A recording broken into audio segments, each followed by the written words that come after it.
Om Namo Bhagavate Vasudevaya. Bhagavate Vasudevaya. Om Namo Bhagavate Vasudevaya.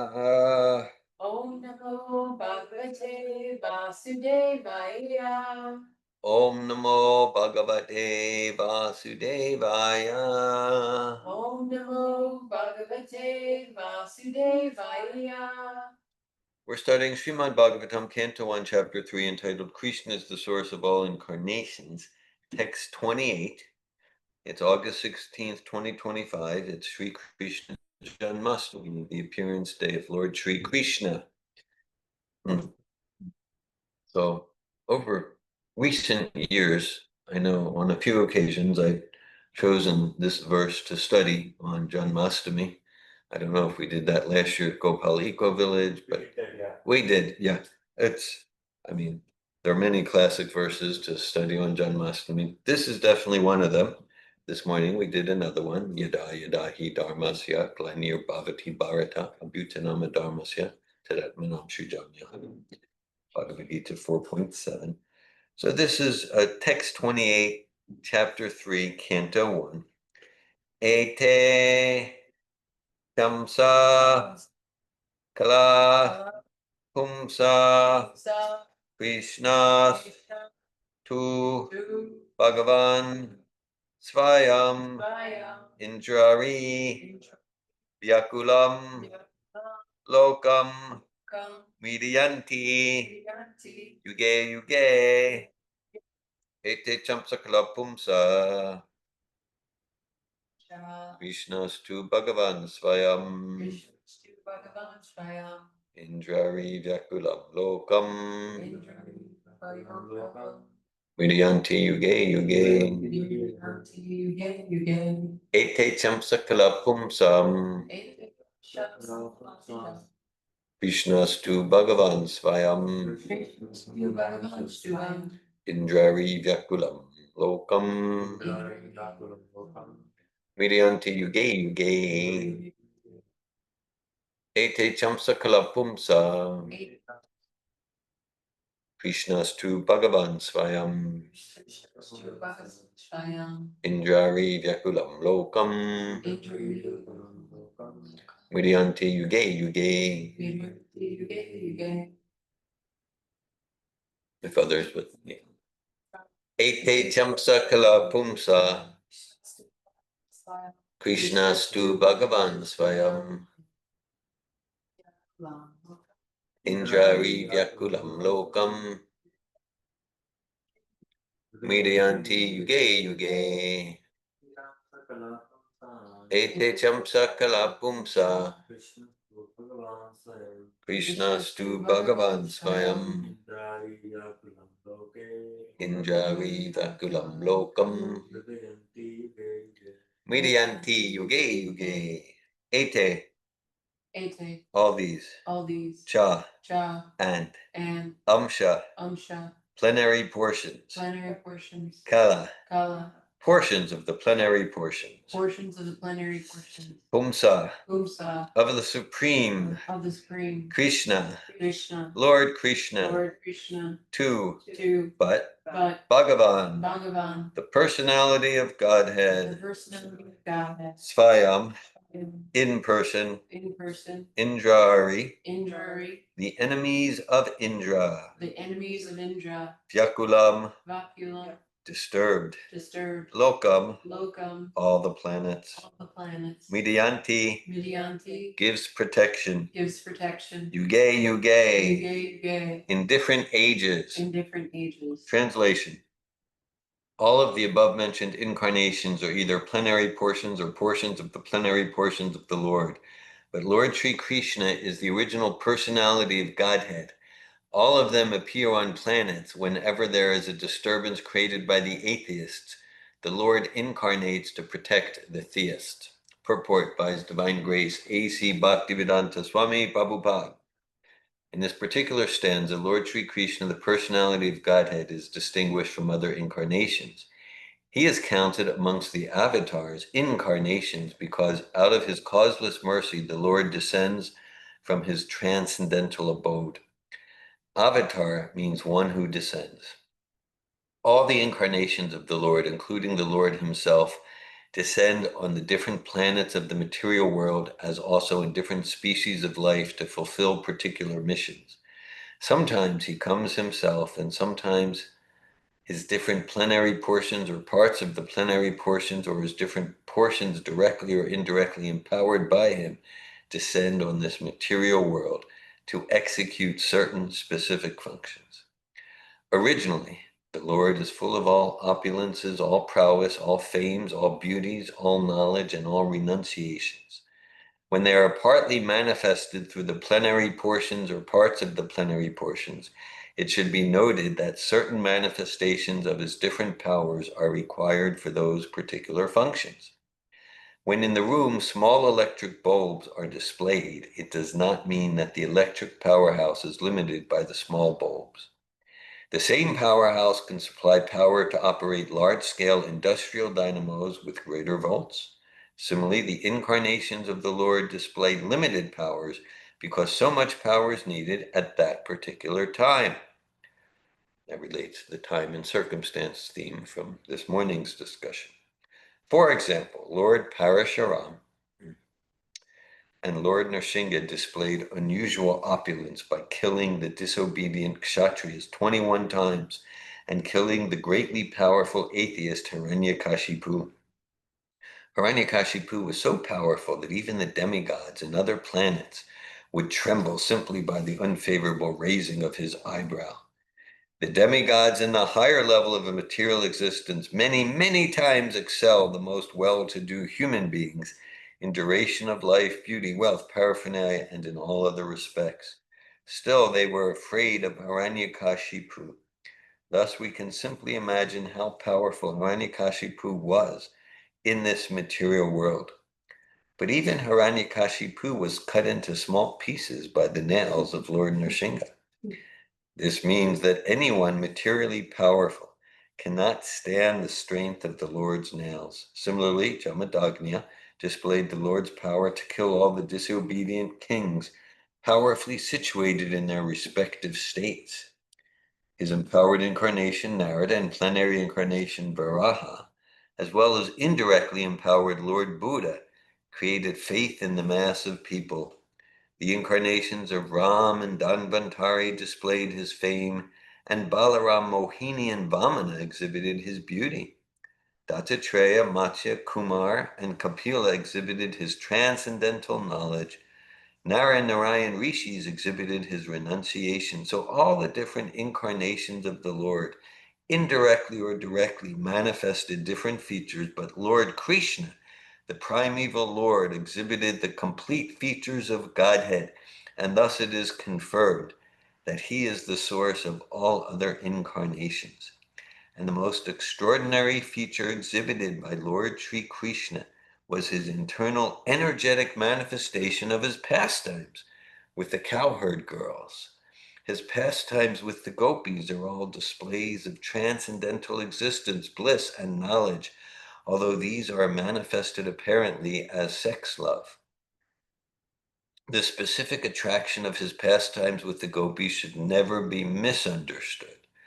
The Bhagavatam relates these transcendental pastimes in the 10th canto, and in order to reach the position to understand the transcendental nature of Lord Krishna's pastimes with the gopis, the Bhagavatam promotes the student gradually in 9 other cantos.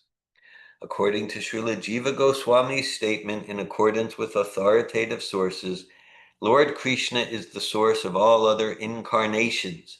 It is not that Lord Krishna has any source of incarnation. All the symptoms of the Supreme Truth in full are present in the person of Lord Sri Krishna, and in the Bhagavad Gita, the Lord emphatically declares that there is no truth greater than or equal to himself. In this stanza, the word Svayam is particularly mentioned to confirm that Lord Krishna has no other source than himself. Although in other places the incarnations are described as Bhagavan because of their specific functions, still nowhere are they declared to be the Supreme Personality. In this stanza, the word Svayam signifies the supremacy as the summum bonum. The summum bonum Krishna is one without a second. He himself has expanded himself in various parts, portions and particles of Svayam Rupa, Svayam Prakash, Tadekatma, Prabhav, Vaibhav, Vilas, Avatar, Avesh, and Jivas, all provided with innumerable energies just suitable to the respective persons and personalities. Learned scholars in transcendental subjects have carefully analyzed the summum bonum Krishna to have 64 principal attributes. All the expansions or categories of the Lord possess only some percentages of these attributes. But Sri Krishna is the possessor of the attribute cent%, and his personal expansions such as Svayam Prakash, Tadekatma, up to the categories of the avatars who are all Vishnu Tattva, possess up to 93% of these transcendental attributes. Lord Shiva, who is neither avatar nor Avesh nor in between them, possesses almost 84% of the attributes. But the jivas, or the individual living beings in different statuses of life, possess up to the limit of 78% of the attributes.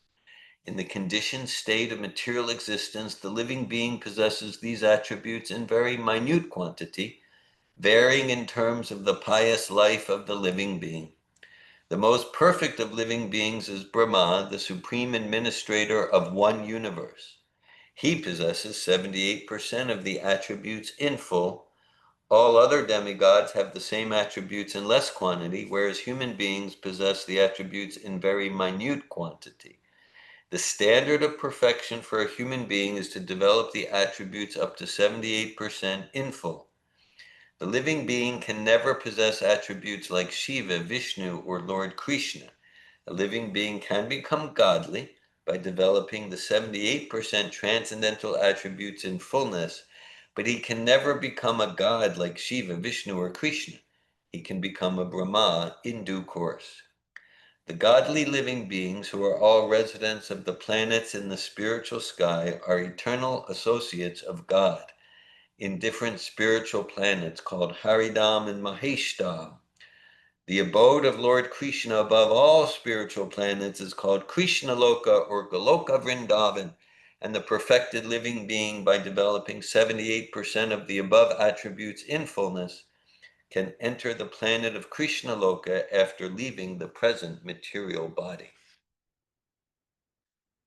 Om Jnanatimirandasya Gyananjana Shalakaya Chakshurunmilitam Yena Tasmai Shri Gurave Namaha Shri Chaitanya Manobishtam Stapitam Yena Bhutale Svayam Rupa Kadamayam Dadati Svapadantikam Vandeham Shri Guru Shri Utapada Kamalam Shri Gurun Vaishnavam Cha Shri Rupam Sagrajatam Saganaraganatam Vitam Tam Sajivam Sadvaitam Savadutam Parijana Sahitan Krishna Chaitanya Devam Shri Radha Krishna Padan Sagana Lalita Shri Vishakan Vitam Cha Hey Krishna Karuna Sindhu Dinabandhu Jagatpate Gopisha Gopika Kanta Radha Kanta Namostute Tapta Kanchana Gorange Radhe Vrindavaneshvare Vishabhanu Sute Devi Pranamami Hari Priye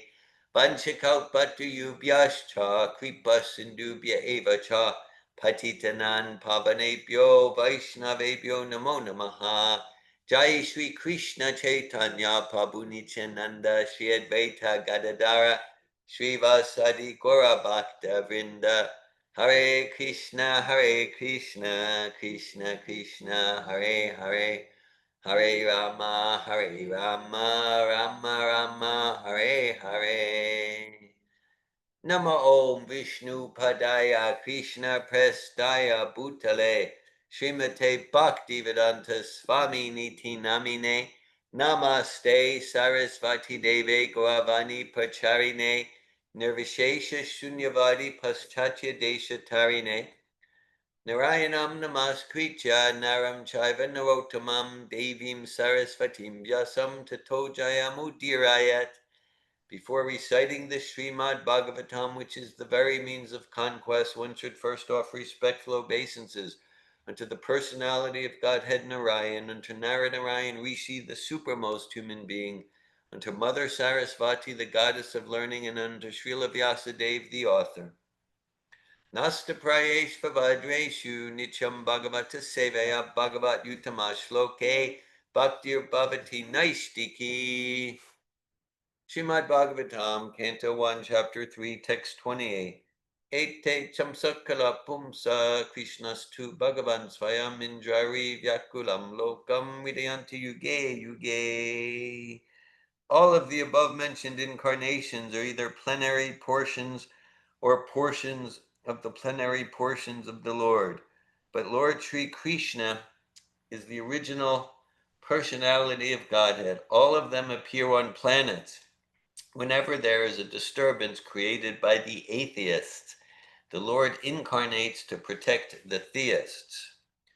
So it's quite an extensive, sophisticated, complex science of avatars or incarnations.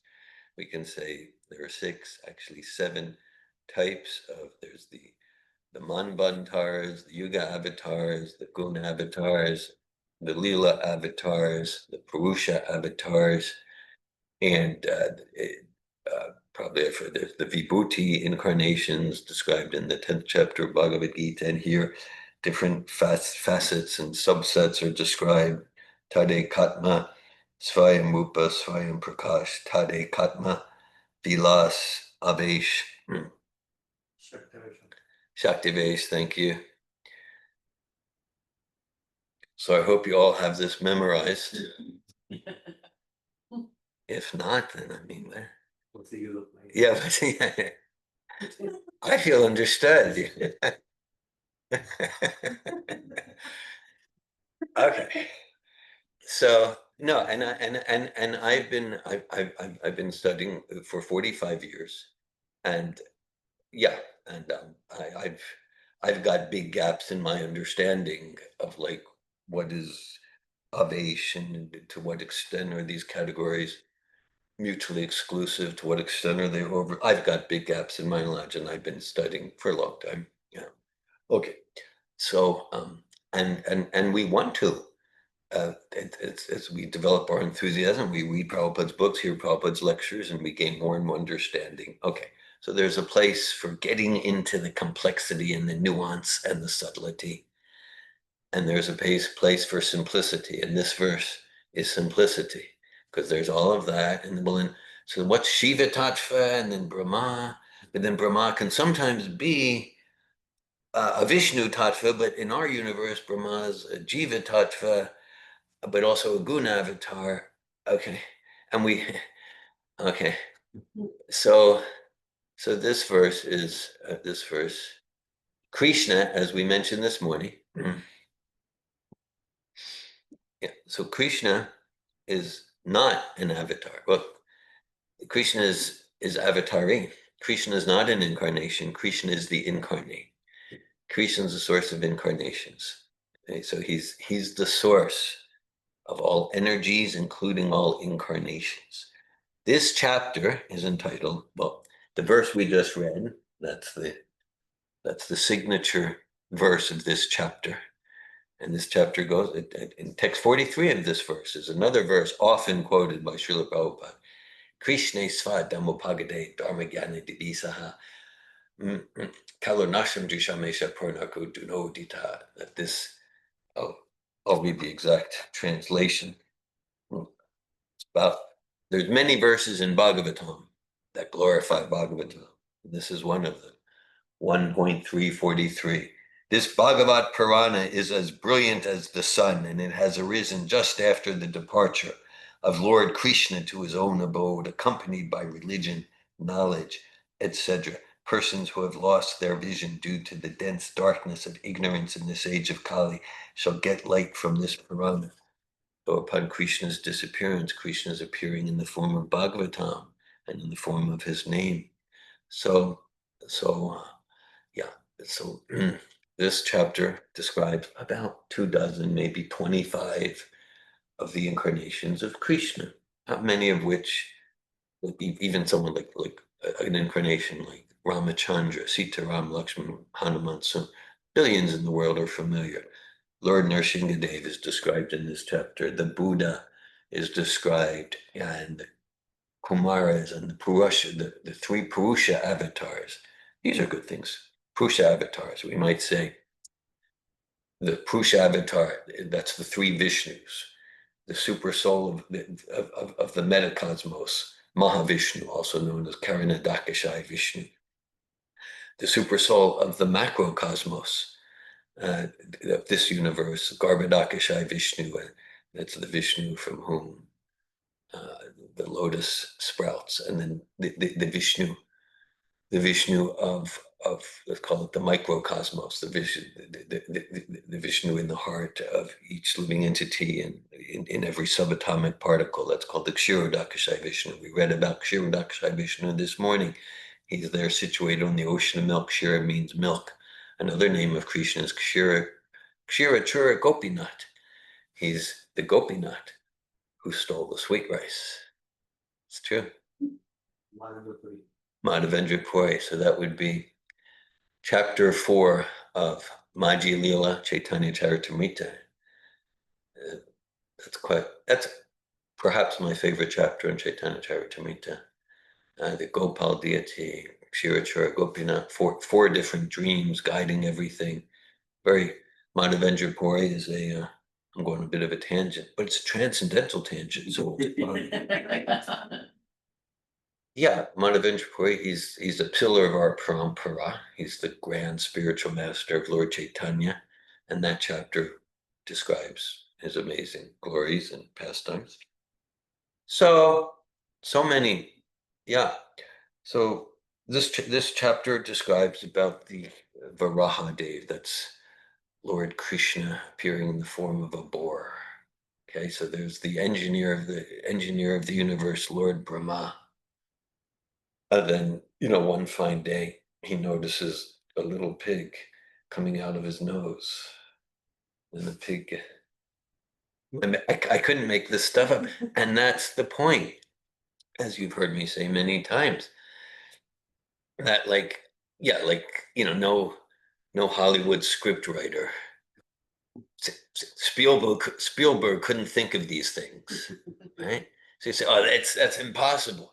But that, to me, it makes sense that the pastimes of the Supreme Personality of Godhead, of course, are going to be more far out than anything from a Bollywood or Hollywood. Okay? Of course, that makes sense. Maybe you've also heard me quote Allen Ginsberg. Allen Ginsberg, he was an intellectual leader amongst the hippies and the beatniks, 1960s. Hello, Elizabeth. Welcome. Hare Krishna. Welcome. Hi. Good to see you. And so, yes. And so Allen Ginsberg, in Prabhupada's very early days there in New York, 1966, he befriended Srila Prabhupada. And he was a very influential person amongst the young people, the intellectuals, and he was being interviewed on newspaper or TV about this Krishna consciousness, this new thing happening in New York, hadn't quite spread out of New York yet. This was like mid 1966, and now one statement Allen Ginsberg said was, "This Krishna consciousness is more far out than any acid trip I've ever taken." And it was understood. He'd taken a lot of acid trips. And so he was. I wouldn't be surprised if he's like enjoying Gulabjamans with Krishna right now. I don't know what his habits were at those days, but he's brought a lot of people to Krishna consciousness because he was more far out than any acid trip Allen Ginsberg has taken. Whoa, I want to try this. So then they started chanting Hare Krishna and like that. So yeah, Varaha incarnation, Brahman incarnation. Okay, and then this verse clarifies Krishna's Krishna is the incarnate. Krishna is the source of all incarnations. Krishna says in Bhagavad Gita, Ahmadiri Devinam Maharshinam Chasarvasha. He says, I'm not a prophet or sage. I'm the source of all the demigods, prophets, and sages. So this is authoritative knowledge. And because, there's so many things more and more as the years go on, decades go on, yoga centers, this and that. So, oh yeah, there's demigods and this energy. There's Kali, we know Kali from Sofatov seminars. They got different things, right? So then, is it just some mishmash? How do they all fit together? And so this is the authoritative statement from Srila Vyasadeva. We don't need to be confused. Sure, we can get more and more into the complexity. That's not confusion. That's opening up to more and more questions to understand more fully. But the basic principles we can understand. And so so okay, so like Bhagavad Gita has been known throughout the world for hundreds of years. And then the Srimad Bhagavatam, it's the 30-volume set here. This is the follow-up to Bhagavad Gita. Bhagavad Gita concludes with Sarvadharman Parityagya Mamekam Sharanam Vraja Tvam Sarva Papebhyo Mokshayishami Ma Shucha. Krishna guides us, give up all religion, give up all yoga systems, philosophical systems, and just surrender it to me. And that's where Bhagavatam begins. That's where Dharma Pujita Koto Chaparmonimat Saranam Satam Vijam Vastava Matra Vastu Shivanam Tapocharan Mulitam. Completely rejecting all cheating religions, materialistic religions. This Bhagavatam propounds the highest truth, which is reality, distinguished from illusion for the welfare of all. Such truth uproots the threefold miseries and is understood by those devotees who are free from envy, free from cheating propensity. So, and actually even before that, but the first verse of the 18,000 verse epic Srimad Bhagavatam, the first line in the first verse is Om Namo Bhagavate Vasudevaya.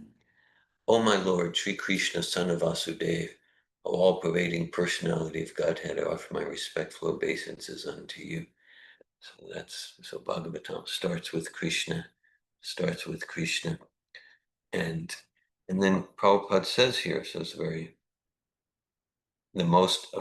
Prabhupada's talking about all these mighty, powerful, amazing aspects of Krishna's incarnations and the pastimes. And then Prabhupada clarifies. And the most extraordinary feature exhibited by Lord Sri Krishna was his internal energetic manifestation of his pastimes with the cowherd girls. His pastimes with the gopis are all displays of transcendental existence, bliss, and knowledge. So we talked about Lord Viraha coming from the nose of the creator and Lord Nrsingadev coming out of the pillar, and Krishna, the source of all material and spiritual energies. And the topmost pastime is Krishna dancing with the gopis. Krishna dancing, so it's like just dancing. I mean, like dancing. Okay, so right, and then Prabhupada questions we cautions us not to get confused with the dancing of God. Krishna's dancing with ordinary dancing, or Krishna and the cowherd boys. Krishna and the cowherd boys playing sports with our playing sports, or Krishna and Mother Yashoda. Here's a picture, that's why I'm pointing. Krishna and Mother Yashoda, confusing that with material parental child-parent affection.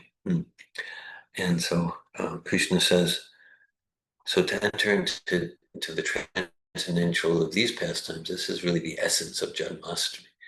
Janakarmachani divyam evam yorveti tatvata taktvadeyam puno janma neti mameti sojana. Krishna says, if one understands, really realizes the transcendental nature of my appearance, activities, and disappearance of Krishna and his pure devotees, then we're liberated from the pangs of material existence. Then we're liberated from the pangs of material existence. It's described. Shotavyadini Rajendra, Vinam Shanti Sahasra Sahab, Apashitamat Matat from Griyeshu Melinam. Shukadev Goswami describes that people in this world have thousands and millions of topics for discussion, and they're all grihamedi. They're all just entangling us further and further in illusion and misery and suffering and alienation from self. Tasmad Bharata Sarvatma Bhagavan Ishvaro Hari Shoktavyakishtavyastra Smartavyas Chichita Bayam. He says, but we can liberate ourselves by hearing Srimad Bhagavatam, by hearing that. That's what we've been absorbed in for more than 12 hours now, since 5 a.m. For many hours, Bhakti Rose has been leading, hearing and chanting about the transcendental topics of Krishna's name and pastimes and form and associates. So Krishna says to Arjuna, Saevayam maya tedya yoga pokta paratana bhaktosi me sakacheti rahasyam yetadutama. Krishna says to Arjuna, and Prabhupada emphasizes this text so much. He says, because Prabhupada will emphasize, Arjuna wasn't known as the biggest scholar of the day or the greatest philosopher or like that. But Krishna says, I'm speaking to you this transcendental mystery because you're my devotee and you're my friend. And so it's described in the Brahma Samhita. Yes, that Ekopya Sorvachai Tum Jagadanta Koti Yachaktirasti Jagadanda Chairanta and Antarasta Paramano Chantarasta Govinda Madi Pusham Tamam Bhajami. Krishna is the source of all universes. He's within every atom. Advaitam Achutamanadi Manantarupam Madhyam Purana Pusham Navayoganam Chabedeshu Dulabam Dulabam Atmabhakta Govinda Madi Pusham Tamaham Bhajami. He's the source of all incarnations. And the great, great Vedic scholars, they don't get to know Krishna. They don't get to know Krishna. To know Krishna, one needs to be devoted like Arjuna and Srila Prabhupada and the gopis. And so these simple cowherd girls, the gopis, because they simply loved Krishna, not because he was the powerful Supreme Personality of Godhead. They simply loved Krishna as this attractive boy in Vrindavan. It's described described in Krishna book. Maybe we'll read it later today, since we've got about another 5 hours of hearing and chanting. Yeah. Great. And so, yes, we'll be maybe. So, what's your favorite chapter in Krishna book?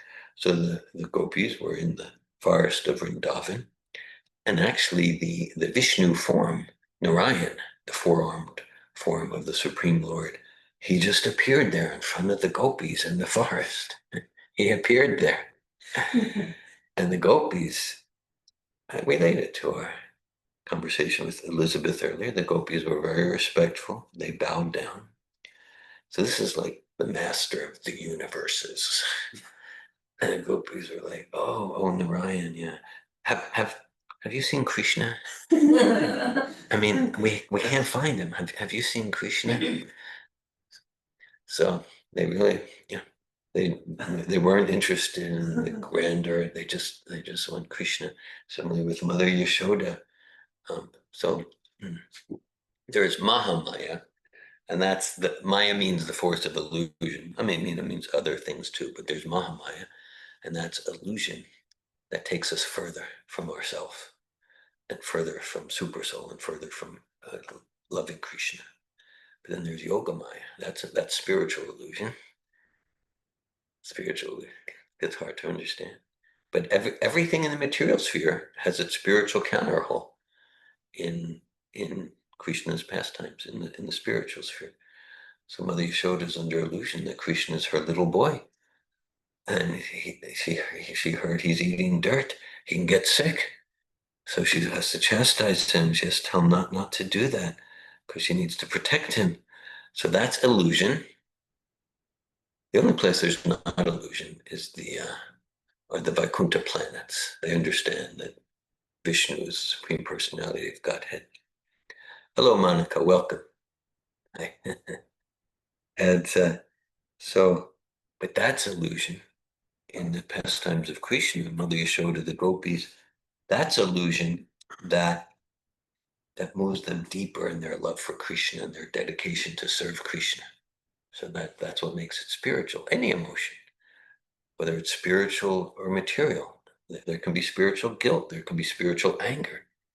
Right? I just saw there's this little kind of doll, looks like a doll of Hanuman in the corner there. That's what it looked like to me. So Hanuman is a great devotee of Lord Ramachandra. He's a great devotee of Lord Ramachandra. And he's known for, he got so angry, he burned down Lanka in order to save Mother Sita. So that anger is in service to Sita Ram. So that's spiritual anger. That's the thing, like our emotions, our thoughts, our activities, to what extent are they moving us closer and deeper in distinguishing spirit from matter, soul from body, understanding who we are as servants of God. To the extent they are, that's spiritual thought, that's spiritual emotion, that's spiritual affection, spiritual relationship. And to what extent are they distancing us further from our authentic self? So, Krishna. So this is, so Krishna, Iti Tamsakla Pumsa, Krishna's tu Bhagavan Swayam. Krishna is the source of all incarnations. And Krishna says similarly in Bhagavad Gita, Ham Sarvasya Prabhavo, Matasaram Pravartate, Timatva Bhajante Mam, Buddha Bhava Samanvita. Krishna describes there, he's the source of all spiritual and material energies. And to the extent that one realizes that, then naturally, we develop an inspiration to serve this great compassionate supreme person. And so, there's a lot of talk, including we conduct and develop a lot of personal transformation seminars founded on relationship and quality communication. We often use the term a communication-based approach to self-realization. So talk about going deep. But then let's say if we unpack that, okay, if we unpack that,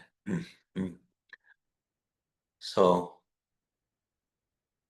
Bhagavad Gita describes in chapter 2, the verse well known, Dehinosmin yata dehe Kamaram yovanam jara tata dehantara praptir dirastachara namuyati. As the embodied soul continually passes in this body, from childhood to youth to old age, the soul similarly passes into another body at death. The self-realized person is not bewildered by such change. This is so key, and it's the foundation of getting here to where we are in this discussion on this text today, this evening, Sri Krsna Janmastami. So a simple thought exercise we do, which is just borrowed from A.C. Bhaktivedanta Swami, and from that verse we just cited, we'll ask, imagine you're looking at a photo of yourself from when you were 5 years old. Now, when you look at that photo, do you say, who is this person? Who is this stranger? No. I say, that's David when I was 5. You say, that's Rosa. You say, well, that's Monica that's me when I was 5. That's Elizabeth. Now, we know from basic science, basic chemistry, there's not one molecule, not one atom in the body now that was there at 5. We can say, well, the body grew. That's not true, though. It's an illusion. It's not like, the molecules and the protons, they got bigger and bigger. No. All the parts are completely replaced. There's not one molecule that's the same. Still, there's some constant identity. I call David. You call Monica. You call Elizabeth. that indicates that the actual identity, the actual self, is something completely non-physical, non-material. Sometimes we'll use the term, it's an irreducible quanta of consciousness. Call it the soul, an atomic unit of sentience. Okay, so even if we're having conversations, oh, they're so deep and this and that, to whatever extent they're based on the misconception that I am this bag of flesh and bones, then it's quite superfluous to the actual essence. And to get a little bit more subtle, I'll choose a basic analogy. I'm not the car, I'm the driver of the car. The car, that's that irreducible quanta of consciousness that animates the body. And a more nuanced analogy, I'm not the hardware, I'm not the software either. Krishna says in Bhagavad Gita, Bhumira pona lovayu kamana buddha evacha ankarami tiyame vinam prakriti ashtada. Krishna says 8 basic energies in the material realm. What's called the gross matter, earth, water, fire, air, ether, this stuff. And then there's subtle material substance, mind, intelligence, and false ego. That's the software. I'm not the hardware, I'm not the software. I'm the operator of the computer. I'm the operator of the computer. So even if we're like the French philosopher Descartes, he understood through his meditations, he's not the body, he's not the leg, he's not the finger. He didn't, then he came to, I think, therefore I am, indicating he didn't quite understand. He's not the mind, just like I use my hand to pick things up, I use my legs to walk. I'm not my hand, I'm not my legs. Similarly, I use my mind to think. But who's the user of the mind? Okay. Who's the experiencer of the thoughts? Okay. So that's where Bhagavad Gita and Srimad Bhagavatam are going. That's where they're going here. So even if our conversations are around mind, thoughts, emotions, that's getting more to the essence than around misconception around the body. But still, it's external to the actual self. Okay, so we just did a quick thought exercise that kind of gives evidence. Oh, I'm not the hardware or the software. Okay, so relating as spirit, soul, that consciousness, that takes us more and more to the essence, more and more to the essence. And then even more subtle is the soul of the soul. Just like as a basic principle, dead matter on itself doesn't, by itself, dead matter won't move. So that cushion or that chair, they're not thinking, I wish I was in the other room. No, they've got no will, they've got no desire. But when a living entity acts on inanimate matter, then it moves. Okay, so I'm going to take that chair to the other room. A living entity moves inanimate matter. Okay, so again, like this finger, some of you have heard me tell, this was in 2015. I was invited to give a keynote talk to that staff of a hospital in Golden, Colorado. It was a veterans hospital, so most of the audience was doctors and nurses, a few social workers, a few psychiatrists. And so I started the presentation. I said, imagine someone comes to you and says, I've hurt my finger. Now, in that simple phrase, my finger, there are 2 entities. There's the finger, and there's the owner of the finger, my finger. So I asked the doctors and nurses, who are you treating? Are you treating the finger or the owner of the finger? They looked a little stunned. After a few moments, the director of the hospital, he said, well, David, that's a simple question. But we never really thought about it. So I said, yeah, it's a very important question. Because, the finger is made of the same stuff as this table or the floor. It's dead matter. There's no healing potency in the finger. The healing potency is in the irreducible quantum of consciousness that's the owner of the finger, that inhabits the body. Okay, so the finger only moves because the conscious entity me is inside. Right? When the conscious entity leaves, that's the change of body we call death. And then on its own, the finger won't move. So there's so much movement happening. We just established empirically. Matter only moves when the conscious entity moves it. So even when I'm awake, what to speak of when I'm sleeping, there's lots of movement in this body. Right? There's digestions. I don't know what's happening in my digestion, but it's happening. There's the circulatory system. There's the whole respiratory. There's lots happening. I'm not doing it. I'm not doing it. So that indicates, there must be another conscious entity in there. And that's confirmed. That's confirmed in Bhagavad Gita. Ishvara sarabhutanam videshar junatishtati. Bhagavad Gita describes sitting right next to us in the region of the heart is what's called the Paramatma. We are Atma, and then there's the Paramatma, and the Paramatma moves things, and even when we're sleeping, takes care of the breathing and the pulse and all of that. So the Paramatma, that's a full expansion of Krishna sitting right next to us in the region of the heart. And so that's like the soul of the soul. That's the very source of our existence. We can go even more subtle than that. It gets to Krishna as the source of Supersoul. So this bhakti yoga, this process of bhakti yoga, the essence is to realize we're not the body, we're spirit soul. To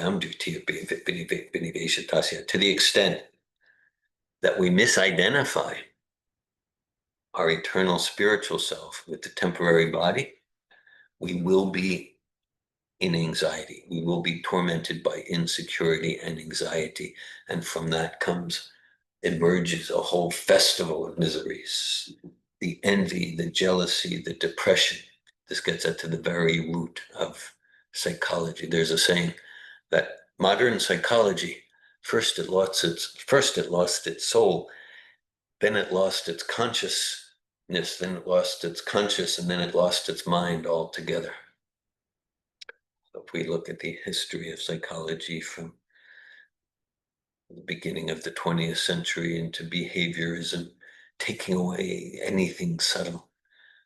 So to understand, to realize that we're the soul, and that's what this process is about, this process of Krishna consciousness, bhakti yoga, to return us to our original happiness. The Greek philosopher Epictetus said, the essence of all philosophy is to live one's life such that one's happiness depends as little as possible on external things.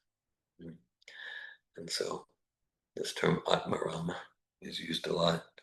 Bhagavatam, 7th chapter, 1st canto of Bhagavatam is the famous Atmarama verse. Atmarama means one who's completely self-satisfied. And our self-satisfaction is based on realizing who we are as spirit soul and not desperately hankering to satisfy the needs of the gross and subtle body, needs of subtle body, respect, adoration, profit, distinction, popularity, compliments, like that. So the soul is Atmarama, satisfied, when we realize who we are as servant of Supersoul and servant of the source of Supersoul, Krishna, and we act on that realization. Savai pumsam prodharmo yato bhaktir hokshaje ahetukya pratyata yayatma suprasidati. Yeah, so that this devotional service, this bhakti yoga, the service to Krishna in the spirit of the gopis, not trying to imitate the gopis, but in the spirit of the gopis, following Srila Prabhupada's sadhana program, nothing can get in the way of that. If we want to serve God with love and devotion, any material calamity or catastrophe or tragedy, gross or subtle, can't get in the way of that. And the good news is, just like the sad news is, to the extent, whether it's sad or happy, we can each determine, but to the extent that we misidentify the spiritual self with the temporary body, we will be tormented by anxiety and neuroses and psychoses and and material stress and toxic anger and envy, jealousy, etc. And to the extent that we simply choose to serve Krishna with love and devotion, and the science, that science of self-realization is given in great detail in Bhagavad Gita and Srimad Bhagavatam. And that's why Krishna appeared, to bring us to him. Krishna appeared, today's the anniversary of Krishna's appearance about 5,200 years ago. And Krishna appeared to encourage us to embrace our own bliss, and out of compassion, to embrace our own bliss. Now, our today's verse is from the Srimad Bhagavatam, Canto 1, Chapter 3, Text 28. It reads, Ete chamsakla pumsa Krishnastu Bhagavan Svayam Indrari Vyakulam Lokam Vidyanti Yuge Yuge. All of the above mentioned incarnations are either plenary portions or portions of the plenary portions of the Lord. But Lord Sri Krishna is the original personality of Godhead. All of them appear on planets whenever there is a disturbance created by the atheists. The Lord incarnates to protect the theists. Hare Krishna. Thanks for listening. Thanks for giving your oral reception to Srimad Bhagavatam. Today's August 16th, 2025, Sri Krishna Janmastami. Janmastami, actually, Astami indicates the 8th day of the waning moon. Krishna appeared on the 8th day of the waning moon, and today's the anniversary of his auspicious appearance. Thanks for listening. I welcome if anyone would like to share any comments, questions, or realizations, or ask any questions at this time, if anyone would like to. I'm just noticing that, like, when we were talking about how bizarre some of the pastimes are. And Yeah. sometimes when I'm reading with kids, like, they don't think they're bizarre. Good point. Thanks for that. They just, and even not just when they're reading the children's stories, Yeah. from all the Krishna stories, but on the shelf at Kyle's house with her kids, there's the topics are all over the weird place. Yeah. And so Zion was reading a book about a robot that lives underwater, and my immediate thought as an adult was, doesn't it get rusty? Like, how does a robot live underwater? Yeah. And so I asked Zion, he looked at me like, why are you thinking like that? Like, and it's on, they're stranded on an island, and it's the weirdest story, but he loves reading it. And so I was thinking about how simple it is when we're young. Yeah. And now we want to, like, sort of make sense out of it and make it practical. It's taken me a long time, Krishna conscious, to get to the point of just hearing it orally, like you just said, just hear and trust, and not try to put it in some perspective where my mind can wrap around it and understand it. Because I don't really feel like I need to anymore. I mean, it's still strange sometimes, but I'm able to go, oh, look at that, and I'll notice it, and I'll just keep reading because I find the benefit in the reading of it, and it feels good to read it. I don't need to judge it, but I'm just like, at what point do we, like, as soon as we get to school? I mean, Zion hadn't been to school yet, so but school kids are kind of the same way. Like when they're young, the young kids, they're like, the crazier the better, and the movies are so far out. But they read, like, they don't really need it to be realistic. What is that about? I appreciate your sharing and how you're waxing philosophical there and wondering. Yeah. And so certainly the spirit of bhakti, it's fully aligned with the childlike spirit of discovery. Yeah. Okay. Like everything in Bhagavatam. Yeah. It's not irrational. It's not illogical. I use the words, it's trans-rational, trans-phenomenal, trans-empirical. Meaning that as far as rationality can take us, it's completely consistent with Bhagavad Gita and Srimad Bhagavatam. For example, just a few moments ago, we went through a very logical, rational, empirically scientific exercise. Imagine you're looking at a photo of yourself when you were 5 years old. Oh, so we can the body changes, even chemistry says that, but there is some constant identity. So it's like the pillars of empirical science, a rational hypothesis, an experience or an experiment. So we can, not the body.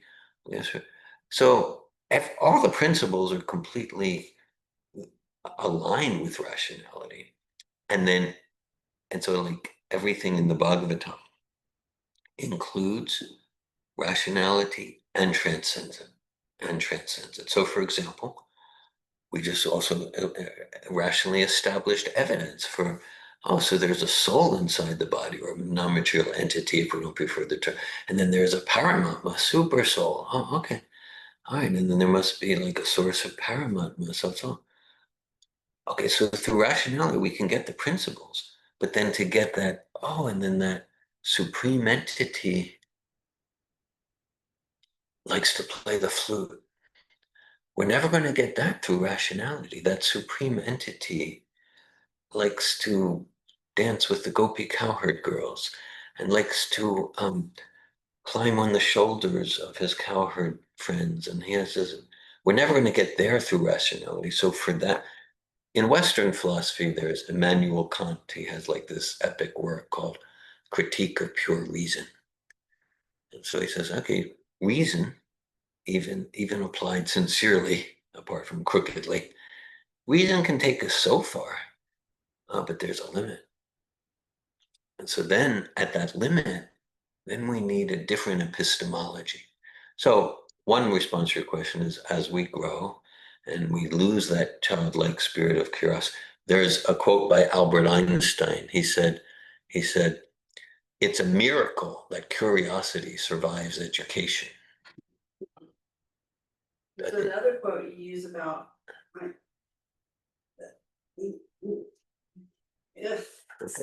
like to be able to see it originally.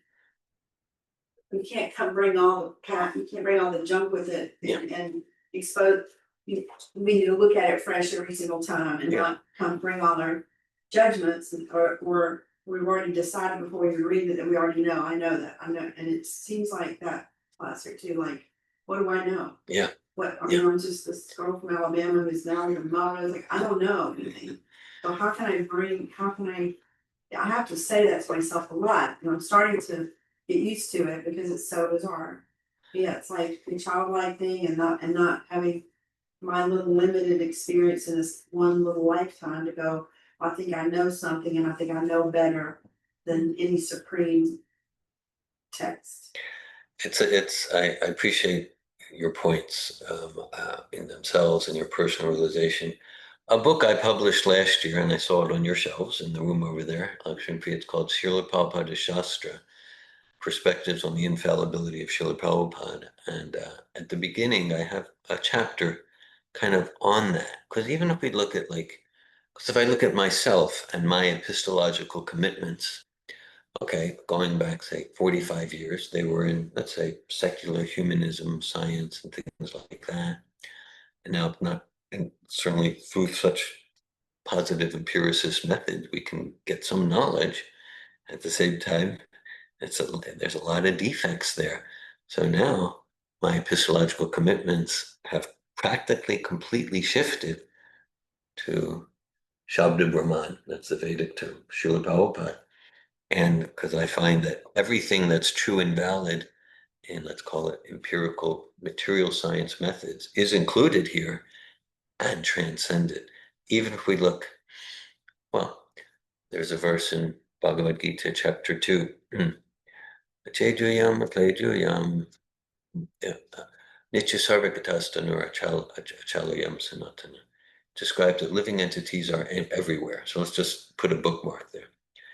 So I recently saw articles on the internet, and going back since whenever I started surfing internet 20 years ago, every year or two there's articles, because like they have theories, which they say are facts, about where life can exist and where life cannot exist. Okay. And then I remember back in 2008, I saw an article. They found life forms like in some volcanic ash that was like 800 degrees hotter than where life is supposed to be able to exist. Then a few years later, they found life forms in what's called blood falls. It's like under the ice in Antarctica, and there was no oxygen. Life could not exist there. They found life form, so they need to change their theories. So each discovery confirms. Bhagavad Gita says life exists everywhere. It's not dependent on our limiting or limited conceptions of the carbon atom or this or that. Well, even let's just take something like nutrition. Okay, according to modern science, let's say Western nutritional science in the 1950s. Okay, they knew things, and they would say, no, a human cannot be healthy on a vegetarian diet. Maybe you'd have a few quacks on the fringe. Okay, well now if we look at, actually, a vegetarian diet, if it's balanced, it's actually good to prevent heart disease and cancer. So, whereas basically in field after field after field, they're coming to the conclusions that the Vedas, those primitive Indians in Vedic India 5,000 years ago, yeah, they were saying that 5,000 years ago. I mean, somehow they were just like cavemen with clubs, but so this is where my epistemological commitments are, and so we can use rationality, and through rationality we can realize that rationality has its limits. Just like, for example, okay, this logical empiricist methods. Let's say if I want to understand a rock, an inanimate object, those methods are pretty effective because I can control the object of study. I can take it into a laboratory, subject it to heat, pour chemicals on it, see how it reacts. So those methods of epistemology are good just when the object of study is inferior to the researcher. But let's say we come to study animals.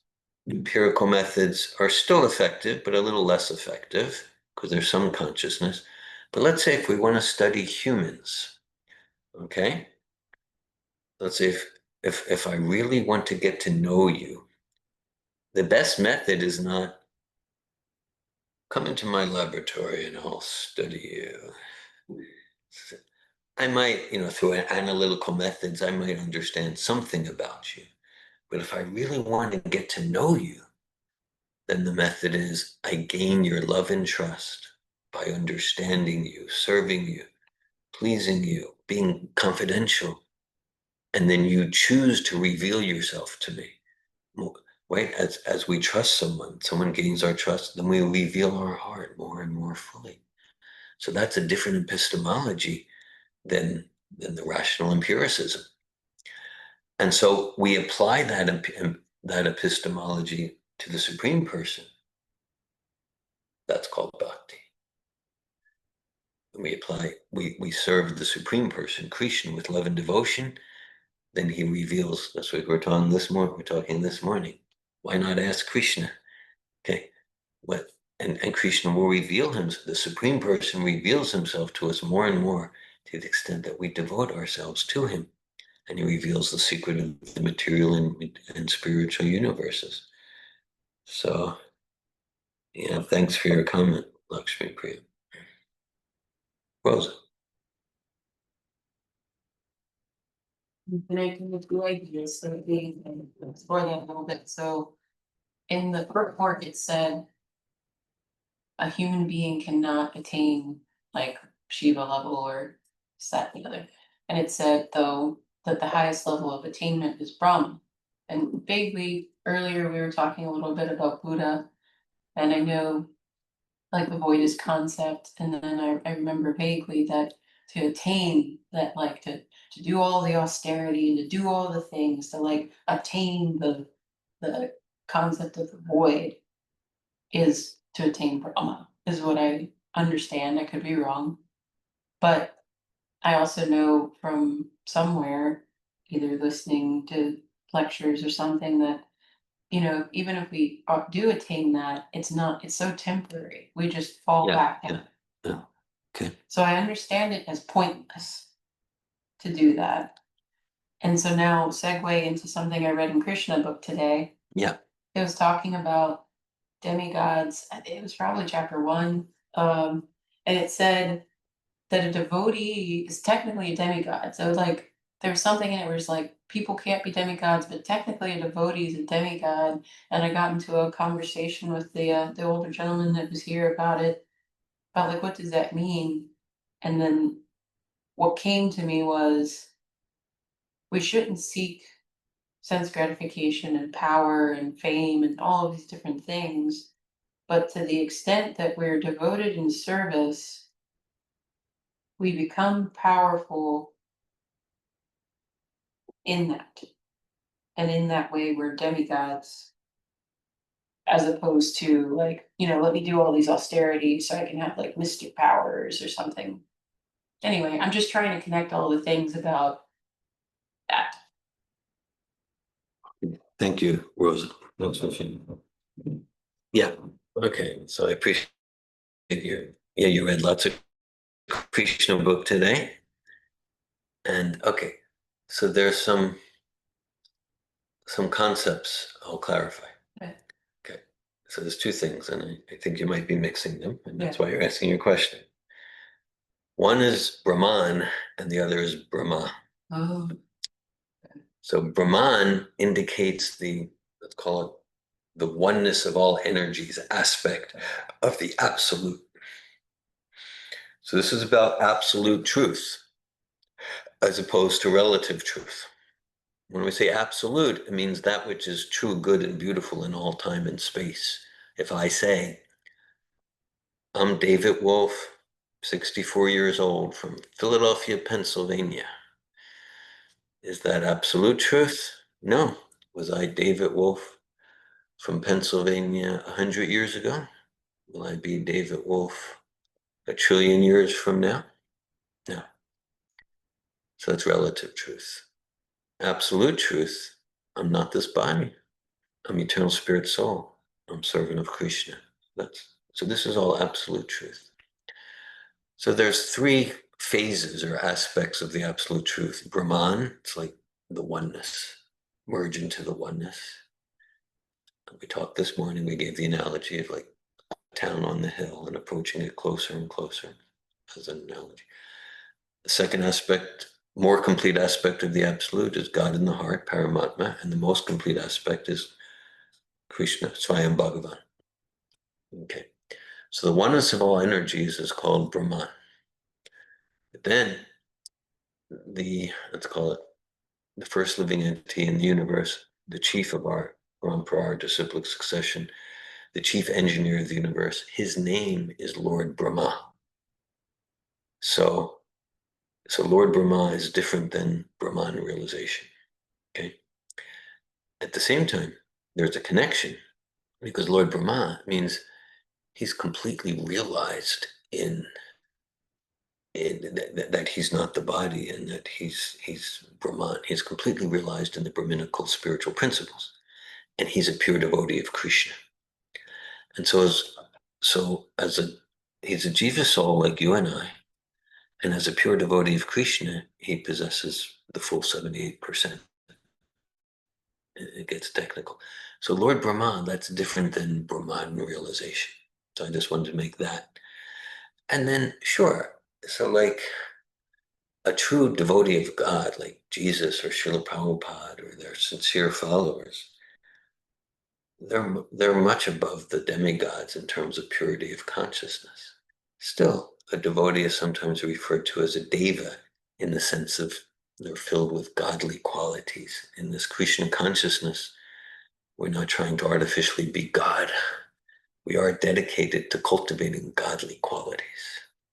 So generally, a true devotee is described in Prabhupada's teachings as superior to the demigod in the sense of consciousness more pure.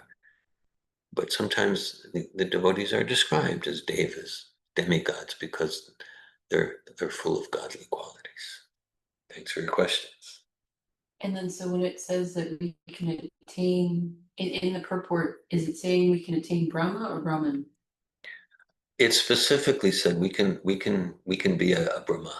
Okay. We can also attain Brahman realization, and a devotee automatically attains Brahman realization. But a devotee doesn't care about it. The devotee is just interested in serving Krishna And so important. So we can become a Brahma, and maybe we were a Brahma, a lord of the universe at some point in our history, in our transmigration. And when it says we can attain that, does it specifically mean that we can come to the understanding that we're not the body? Oh yeah. Okay. That's what it's talking about. Well, we can achieve Brahman realization, which means we realize we're not the body, not just theoretically, and we can achieve the post of a Lord Brahma. Mm. Both are possible. Hare Krishna, thank you. Hare Krishna, thanks for asking. Yeah, so there's simplicity. Krishna is the source of all incarnations. Krishna is not an incarnation. Krishna is the incarnate, according to the Vedas. And then there's complexity. So when you get into, because even Brahma, it can get really confusing. Because sometimes Brahma is portrayed as the first spiritual master in our disciplical succession, pure devotee. And sometimes he's portrayed as he gets kind of bewildered, like in chapters 13 and 14 of Krishna book. It's called Brahma Vimohan Lila. Vimohan means illusion. Brahma gets all illusion. He tries to trick Krishna. So sometimes we hear about Brahma in his capacity as a demigod, and sometimes we hear about his capacity as a pure devotee. That's the adjustment. Thank you, Rosa. Any other comments, questions, or sharing? I have a question. Monica. And what you just said, did you say Brahman was trying to trick Krishna? Yeah. So is Brahman higher than Krishna? Or no, he was just, that was ego? Yeah, that was his ego. Right. Yeah, he tried to trick Krishna. He failed badly. Yeah, and it's this. Maybe we'll read that soon tonight, because we're focusing on hearing about Krishna. So it's one of my favorite pastimes in all of Krishna's Leela. Leela means pastimes. Brahma is a servant of Krishna, but he got carried away by his power and position. Mm-hmm. So he saw Krishna, he thought, like, who is this boy? And everyone's so attracted to. So he tried to trick him. And so Brahma has great mystic powers.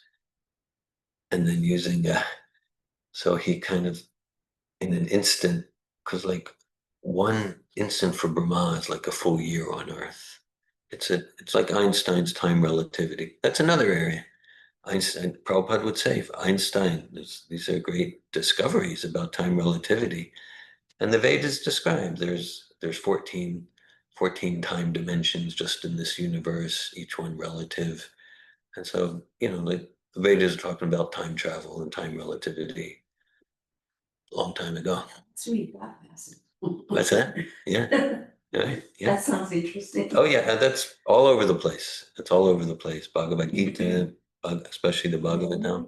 They went in to investigate the humans or to investigate this, and found by help of Krishna and people like Prabhupada. Yeah. Found out a lot of stuff, and then they were kind enough to write that down so we could get it too. Yeah. Maybe if we can figure out what it means. Yeah. That's so amazing. Amazing. So wonderful, and wow, just even the way everybody addresses each other here is very much like, I see you, I respect you. Your question is never stupid. It's just, oh, thank you. It touches your heart. Yes, there's so much love in. I appreciate your sharing, Elizabeth. And so, so Brahma, he stole away Krishna's cowherd boys and calves and put them in a cave. He did it with his mystic power. So Krishna appeared like he's confused what's happening, but it all boomeranged on Brahma, because then the next year, because Brahma just turned away for a nanosecond in his time, came back, it's a year later, and then Krishna, there he is with all his cowherd boys and calves, and Brahma's like, well, I thought I put him in the cave there. And he went to check, and they're there. but Krishna incarnated himself in thousands of cows and calves just to boomerang Brahma's. So Brahma he was just turned upside down. And then at some point in the pastime, he realized this isn't just some foolish cowherd boy. This is my Lord and Master Krishna. Then Brahma came down, offered obeisances, and offered beautiful prayers, which is described in chapter 14 of Krishna book. And it's interesting. This morning, Rosa, you mentioned Prabhupada's departure pastime. So Prabhupada departed. Of course, Prabhupada's fully present in his instructions, but to the extent we follow him, we get to personally associate with Srila Prabhupada. And Prabhupada departed November 14th, 1977. And but just those days in early mid-November, even though he was completely, apparently physically incapacitated, he was lucidly translating that exact chapters 13 and 14 of Srimad Bhagavatam, the Brahma Vimohan Lila. That's where his consciousness was absorbed when he departed. I appreciate the conversation. Another question about Brahma, if that's okay. I read something today, and I remember somewhere in Krishna book that when there's a disturbance, I don't remember the words exactly, but it sounded like all of the demigods know, like almost like there's a television. It's like we're having a Zoom meeting, there's a problem. Yeah. Right. And Yeah. Krishna gives like an addiction to Brahma, and then the only way that anybody else can get it is through Brahman, including like human beings. The only way we can get our realizations are through him. Yeah. I guess I'm just kind of curious about that, because then I think about the Paramatma. Yeah. And I don't understand. Yeah. Well, okay. Krishna. Yeah, well, it describes different trans-empirical methods of communication. Even in Bhagavad Gita, Bhagavad Gita is known as this conversation on the battlefield of Kurukshetra between Krishna and Arjuna. The whole thing is not the first text of Bhagavad Gita, the first verse. Dhritarashtra vacha, dharmakshetra, kurukshetra, samaveta yutsava mamakan pandavastraja kim akurvata Sanjaya. Dhritarashtra said, Oh Sanjaya, what did my sons and the sons of Pandu do, gathered there in the battlefield of Kurukshetra, gathered to fight? So Dhritarashtra, so the whole Gita is narrated by Sanjaya to Dhritarashtra. Now Sanjaya, he's not on the battlefield. So Prabhupada uses the term. Prabhupada says that Sanjaya had vivid vision of the conversation between Krishna and Arjuna through mystic television. That's the term that Prabhupada uses, through mystic television. And then in Krishna book, you're reading about one form of trans-empirical communication that the demigods like Mother Earth, Bhumi, and Chandra, and Surya, the demigods, when they sense there's something, there's some major disturbance, they have a particular way. To communicate to Krishna in his form as Vishnu, getting with Brahma, the chief of the universe. Krishna is not limited to that way, but that's how the collection of that's how the demigods, when there's great disturbance on earth, how they have a system for communication. I'm smiling because I'm thinking about how everything on earth is a mirror of like spiritual. And I just think about like what a nightmare it is in corporate life to get a hold of anyone. Of anything. No, thanks for that. Well, my personal experience is that because as we go on in years and decades, there's more and more means and ways of communication. And as there's more and more means and ways of communication, less and less communication happens. George Bernard Shaw said the greatest problem with communication is the illusion that it has taken place. So I found, because I conduct a lot of group, a lot of group transformation programs and things like that. I mean, sometimes intensively in 3 days or 7 days, And sometimes like over a period of 6 months, there'll be a group. And I remember even back 20, certainly 20, even 20 years ago, there's email, phone, and knock on your door. Okay. Now there's so many, and that was it. Okay, now okay, no, there's a Facebook chat, and I don't even know what it is. Just to bring some into the context, I somehow still don't use a smartphone. I've never sent or received a text in my life. That's just me, okay? But I know there's texting and there's WhatsApp and then there's Instagram and this and that. So there's so many more ways of communication. And now the amount of miscommunication and failed communication, it's like 20 times, 200 times. Okay, well, I sent you a text. Well, I didn't check text, but I checked WhatsApp. No, I sent it on Facebook. I left on Messenger with you. Okay, so yeah, so we can say this is progress. Sounds more like de-evolution. And let's get even more essential, related to what we're relating to. Okay, so even in terms of linguistic, it's not the only way, but language is one way to communicate. Of course, there's so much communication that happens through nonverbal communication. The Vedas described one epistemology is called sesta, nonverbal gestures. I mean, it's an intricate science, much more nuanced than any of the communication experts these days. Anyhow, so Sanskrit, it's known as the mother of all languages. And it's also known, it's like the most sophisticated, organized language, much more structured, much more highly structured than like modern day English, French, German, Spanish, or something like that. Okay, so in terms of like evolutionary theory, or we might call it fantasy,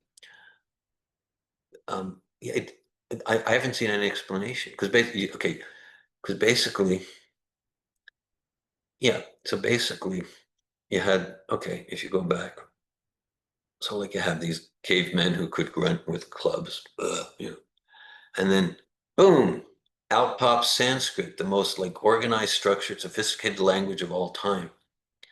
Okay, so if we look at just like the history of languages, it seems more like de-evolution than evolution.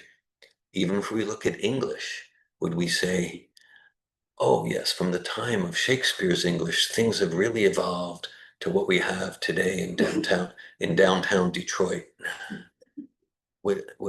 Probably not. No, things are devolving, and that's what the Vedas describe. That's what the Vedas describe. Hare Krishna.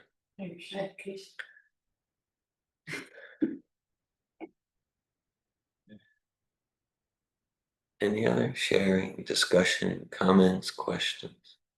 May I ask a question about your personal background? Sure. I believe you told me, or I was told that you were Jewish and then converted to.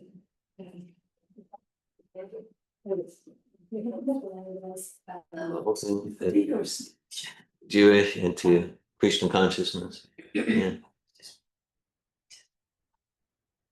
The historical timelines between, the ancient Aramaic and God speaking to Abraham and what, Sanskrit. Sure. So I'm curious. Thanks for your question, Monica. Thank you. Yeah, okay, well, in this lifetime, I was raised in Reformed Judaism on the outskirts of Philadelphia, Pennsylvania, 1960s, 1970s. And I had a bar mitzvah like that.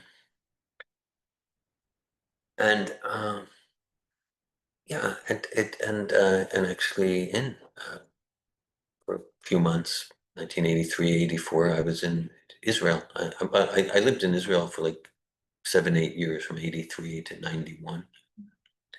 So I lived in the Middle East, particularly Israel. At that time, I spoke fluent Hebrew, really rusty now.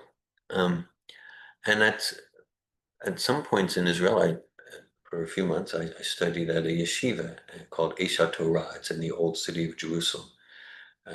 Old city means like the Wailing Wall, the wall of the Temple of Solomon. And the yeshiva's right there overlooking the Wailing Wall. So I studied religious Judaism for just a few months with top rabbis at that time.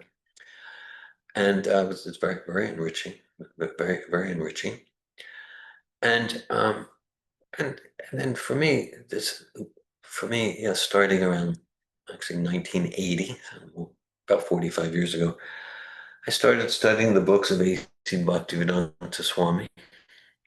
And I started in 1983 when I was backpacking around Europe. I started chanting Hare Krishna Mahamantra on japa beads. Hare Krishna, Krishna Krishna, Hare Hare, Hare Rama, Rama Rama, Hare Hare. And what I found was like that this philosophy of Bhakti Yoga, Krishna consciousness, it's for me, it was the most satisfying philosophy and lifestyle to understand myself, understand the world, and not just philosophically, but it also gave a practice through which I could palpably, experientially realize the truths of the philosophy. And so, what I found, not that I'm any like scholar of Judaism or something, but what I found that was attractive in Jewish philosophy or whatever I studied about Christianity or Buddhism or Islam. I lived in Muslim villages for 2 years with Muslims, including like fundamentalist Muslims. I did, yeah. Interesting stories. And so, and it was all very, and I was in university, studied philosophies, and I found that everything that I found rational and attractive and appealing in all these places was included and transcended in this process of Bhakti Yoga or Krishna consciousness. So I just found it was most satisfying. And so I chose to start practicing it. I'll say I tend not to like identify myself or others in terms of labels. I tend to more identify in terms of process. So, from I don't see myself as a Hare Krishna. I identify myself as I'm a practitioner of an ancient, timeless process of self-realization and God consciousness called Bhakti Yoga. And it's like someone asks, oh, like I'm a this, I'm a that. I don't identify with that so much. Hello, David. Welcome.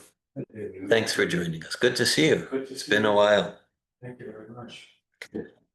And so, yeah, so then like someone said, so here's the process I follow. Here's the experience I have. Here's the realizations I have. So, yeah, I mean, definitely since I started practicing Krishna consciousness with some seriousness, well, 1983, I consider myself a better Jew than I ever was. Completely. If, yeah, I mean, I didn't, before I came to Krishna consciousness, I didn't care about following 10 commandments, truly. Now I'm not just following 10 commandments, I'm strictly kosher. I never cared about being kosher. And I don't think about being kosher, but just by following the prasadam diet in Bhakti Yoga, there's no meat, no killing animals. So I don't have to worry, oh, don't mix meat with milk and this and that. Because there's just like, hundreds of kashrut laws. Yeah, they're just like, it's all clean. It's all clean.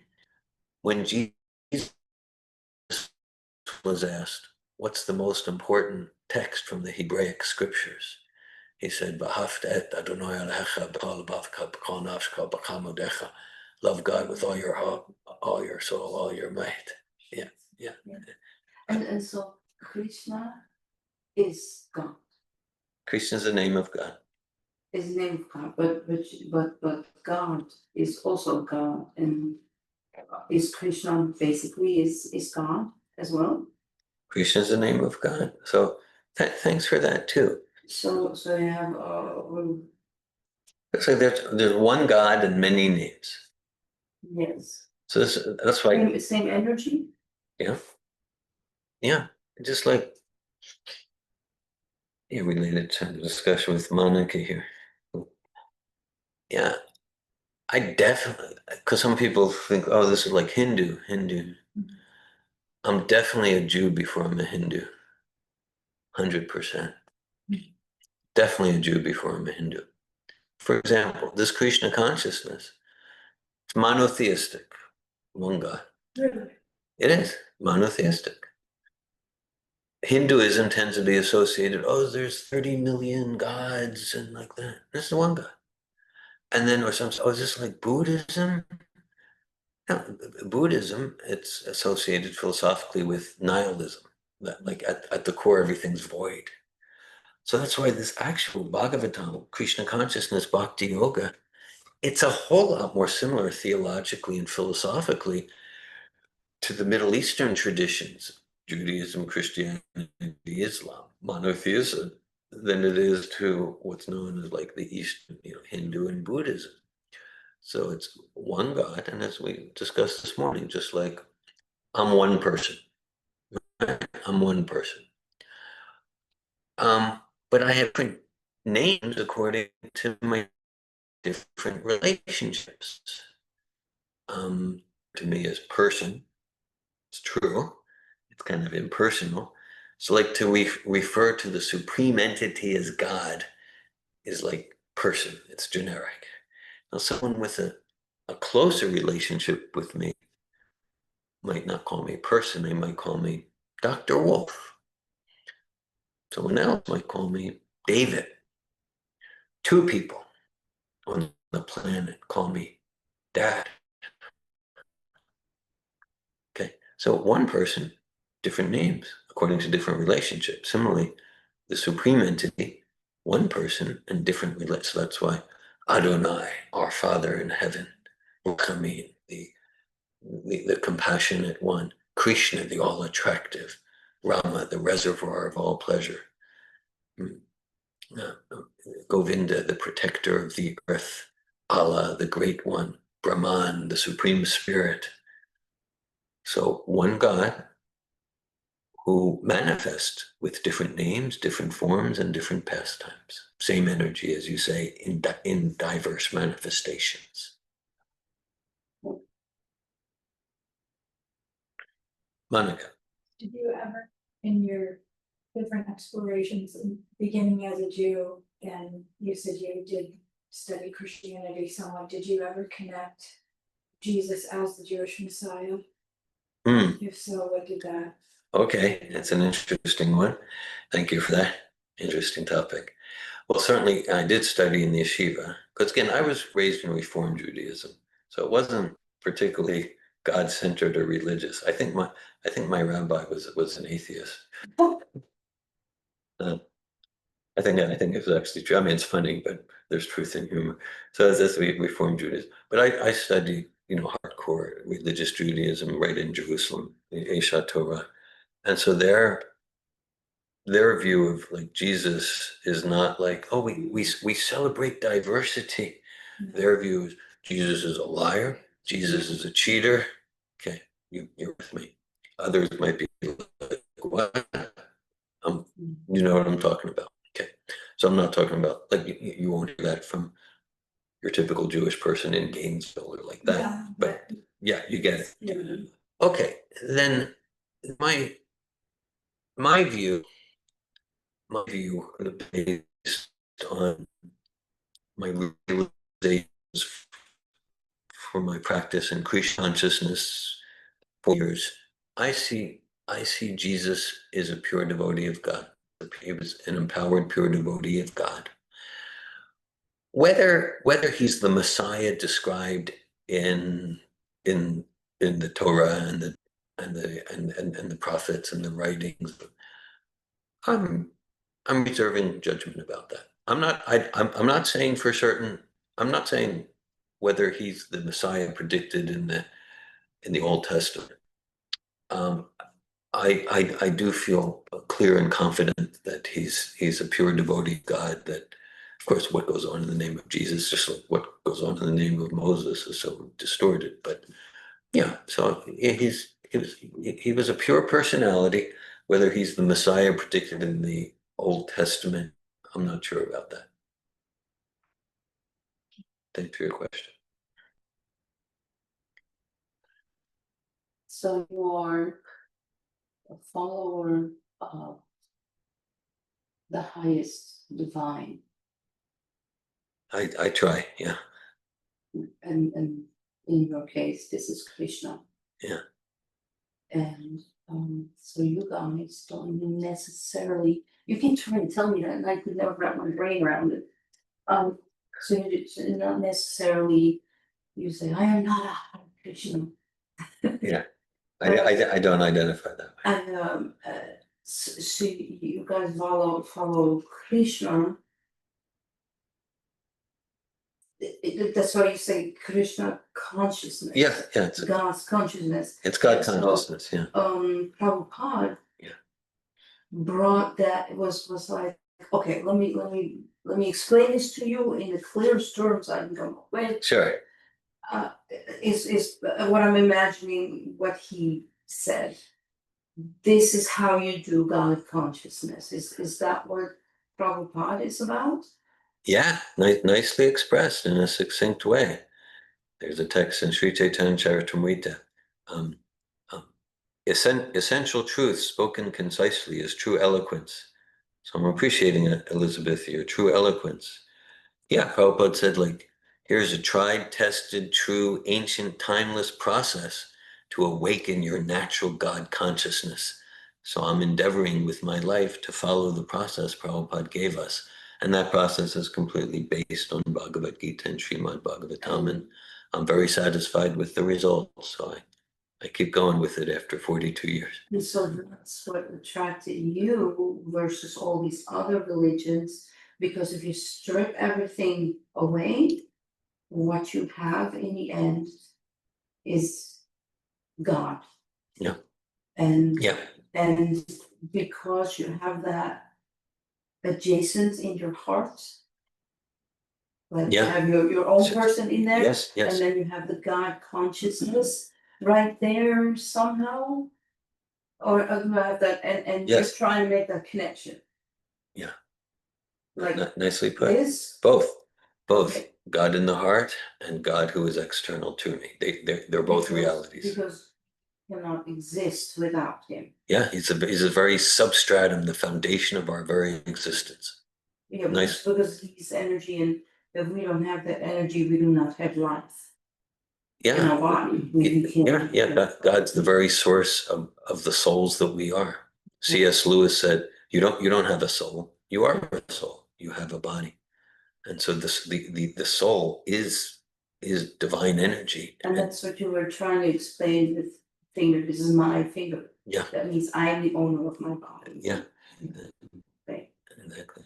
Yeah. And so all these other people like Prabhupada that you are mentioning sometimes. Yeah. That who also exist. They are a consciousness below Krishna, who are still here trying to help us. Yeah. Is that true? Yeah, they're below Krishna in the sense that they're servants of Krishna. Yeah. Yeah. They're servants of Krishna, and they're serving Krishna by, just as you say, Elizabeth, by trying to help us to awaken to our true spiritual nature as not the body, a spirit, soul, servant of God in the heart. So now God says, I fill everything in every way. Yeah. Does Krishna do the same? Is the God consciousness of Krishna, does it fill everything? Do I, whether I'm conscious of it or not, have Krishna also? Yes. The energy? Yeah. Yeah. Right. Yeah. Krishna is everywhere, and everything is Krishna. Yeah. Okay. But we tend to not be aware of it. We tend, it's described, Andantarasta Paramanu Chantarastam. Krishna's he's in every atom. Sarvasya Chaham Thank you. Yeah, he's in the heart of all living entities. That doesn't mean I'm realizing that. And that through this, through a genuine process of self-realization and God consciousness, we gradually awaken to be aware of Krishna everywhere. So Krishna will be in every single cell Yes, I have, in every single atom. yes, And if we split the atom and then we split that thing again, yeah, out comes Krishna. yes. Yes. Yes. I get it. Very wonderfully expressed. Yeah, there's a lecture where Prabhupada says, Krishna says he's within every atom. And Prabhupada said, and if we reduce the atom and deconstruct it, protons, electrons, Yes. Krishna is in each subatomic particle. And we get smaller and smaller. Krishna is at the essence of that. Yeah, they said if you, the smallest thing that they can break now, not just the atom, everything, the tiniest thing in the atom, when they split that, they figured out how to do it. This immense power comes out and light, basically. Yeah.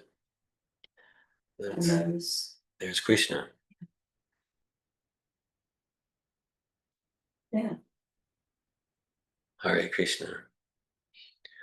Okay, so you're familiar with some Judaic tradition. Okay, so here's a good. So what's the first words in the Hebrew Testament? You know what the first words are? Mhm. What's that? In the beginning. In the beginning.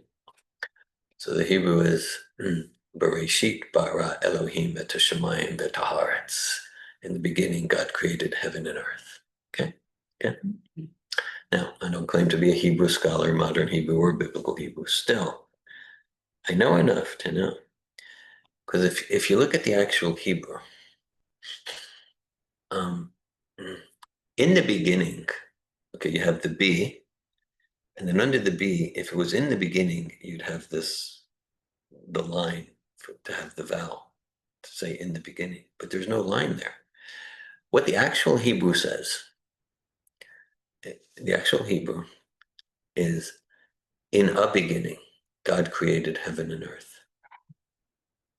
That's liberating. Is that the Aramaic? That's a Hebrew. So it's not because originally it's the ancient Aramaic. My understanding is if you get into like books of Genesis, maybe the New Testament gets into Aramaic. No. But like the Torah, that's Hebrew. That's not Aramaic. The Torah, the 5 books of the Torah. And so for me, it's very interesting because whether it's like a Jewish, Christian, or Islamic translation, it always says in the beginning. Because the Mideast religions, their paradigm of time is like modern science. Time is linear, linear. But what the Hebrew actually says, and it's Hebrew, not Aramaic, is in the beginning. It's always translated wrong. And that's consistent with the Vedic paradigm of time, which is cyclical. There's cycles of time and cycles of time within time. And there's a day of Brahma, which is 4.3 billion years, and within the lifetime of Brahma is 311 trillion years, and like that, and there's subcycles. So just like another instance where the actual, and I found, not that I was a Hebrew scholar, but I found many places where there's like blatant mistranslations. And if you look at the actual thing, it's completely consistent with what I found in the Vedic literatures. Do they have an actual original text? Like what is the closest? Or do they have? For the Hebrew? First, Jewish, the Torah. Yeah. The Old Testament, the rabbis have kept quite authentic documentation compared to what I've seen about the New Testament. So I'm not able to give more of a scholarly answer than that. What I will say is like everything I've seen, the Hebrew is always in a beginning. There's no version that has the the vowel, which would be, if it said if it said in the beginning, it would be Bareshit. But it doesn't say that. It says Bereshit. Even when they read it, they say Bereshit. It's just the actual translation, the actual meaning, kind of contradicts their paradigm. That there was more than one beginning. Correct me if I'm wrong, wasn't it all, Jewish tradition was passed down orally, like, and memorized, like the little boys had to memorize. Yeah. Every word of it. Yeah, So it was a while before it was. it was a while. But Now, my understanding is, yeah, you had like Moses coming down. He had those tablets, so that was written. When you get into like, especially the Kabbalah, that becomes like all oral tradition. I think it was like many, many generations till it was written. But when you get into the actual like 5 books of the Torah, then that supposedly came from Moses on Mount Sinai from God. That's my understanding.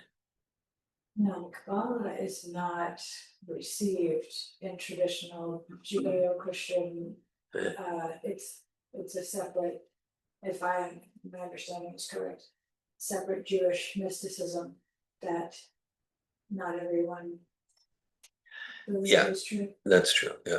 Many amongst Orthodox Judaism, they don't accept the Kabbalah. The word Kabbalah means to receive. Likabel in Hebrew means to receive. And then some of them, yeah, Likabel means to receive. So those who accept the Kabbalah, those mystical sects, and I studied with Kabbalistic rabbis in the old city of Jerusalem, 83, 84. They say that the Kabbalah was also received by Moses at Mount Sinai, and others will contest that.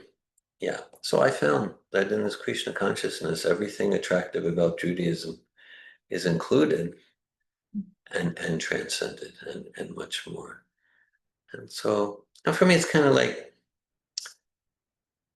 yeah, just like let's say if someone's goal is to learn math, someone's goal is to learn mathematics, okay? Algebra, calculus, trigonometry, integral calculus. Someone's goal is to learn mathematics. And they go, it's just like, yeah, but I'm not going to learn it if someone's from a teacher from Mexico. I'm not going to learn it from a Scandinavian or a man or a woman. I would only learn mathematics no. If someone is truly sincere about learning mathematics, wherever, I just want the best teacher, the one who can impart to me the most knowledge. They're in a body that's black, white, female, male, they're Latino, Chinese. I just want to learn mathematics. So that's why it's just like, for me, it's not like a sectarian thing. Like my team is the Jews. I want spiritual knowledge. I want self-realization. I want to learn how to develop my life purely and love God and serve God. And like whether the teacher comes from the race or a group or a nationality, this part of the world, that part of the world, I don't really care about that. And so, and this is where I found the topmost knowledge. I appreciate the discussion. From everything, Yeah. everything from everywhere, basically condensed in that. Correct. Yeah. Yeah, I feel understood. Well, that simplifies a lot, doesn't it? Yeah. Yeah. Yes, it does. For me, it has. For me, it has. Yeah, I found my intellect is completely satisfied, and it not just gives like what I find as a complete system of philosophy and psychology. It also gives, here's a process. That's why Srila Prabhupada often uses the term a science of self-realization. 2 pillars of science. One pillar, a consistent logical hypothesis that makes sense. Just because something makes sense to our rationality doesn't mean it's true. So then another pillar of science is a process that one can practice to experience directly whether they're getting the results claimed by the hypothesis. It's just like someone can show algebraically 2 parts hydrogen and 1 part oxygen make water.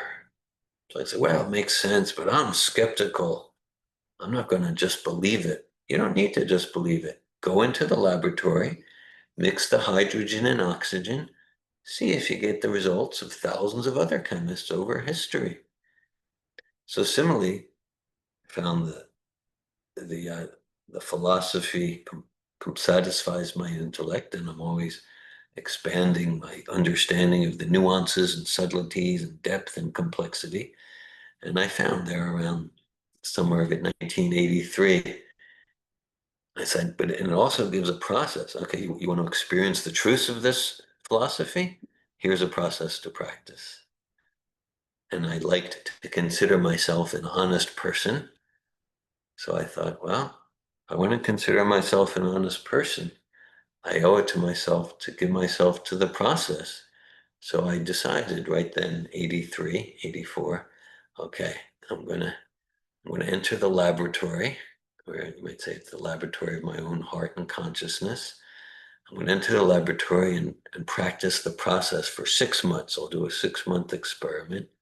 And at that time in my life, I moved into a Bhakti Yoga ashram in Haaretz Yisrael, interestingly enough, right outside of Tel Aviv, in a place called Ranana, not far from the border of what's now called the West Bank. And I gave myself to it for six months. We can say that 42 years later, I'm still satisfied with the results, with ever more fullness. So I'm still doing the experiment. And I say truly, you or anyone, show me something that makes more sense, that's a more pure lifestyle, that's more and a more effective, simple though not simplistic way to live, and I'll stop following Bhagavad Gita and I'll do that thing. I've been offering that challenge for 42 years. So far, no one's come up with anything. So I continue with ever increasing enthusiasm to practice Bhakti Yoga under the guidance of A.C. Bhaktivedanta Swami Prabhupada.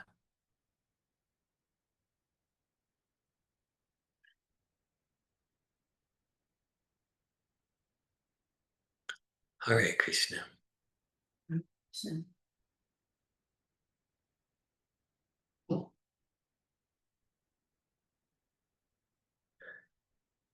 Srimad Bhagavatam ki. Jai. Srila Prabhupada ki. Jai.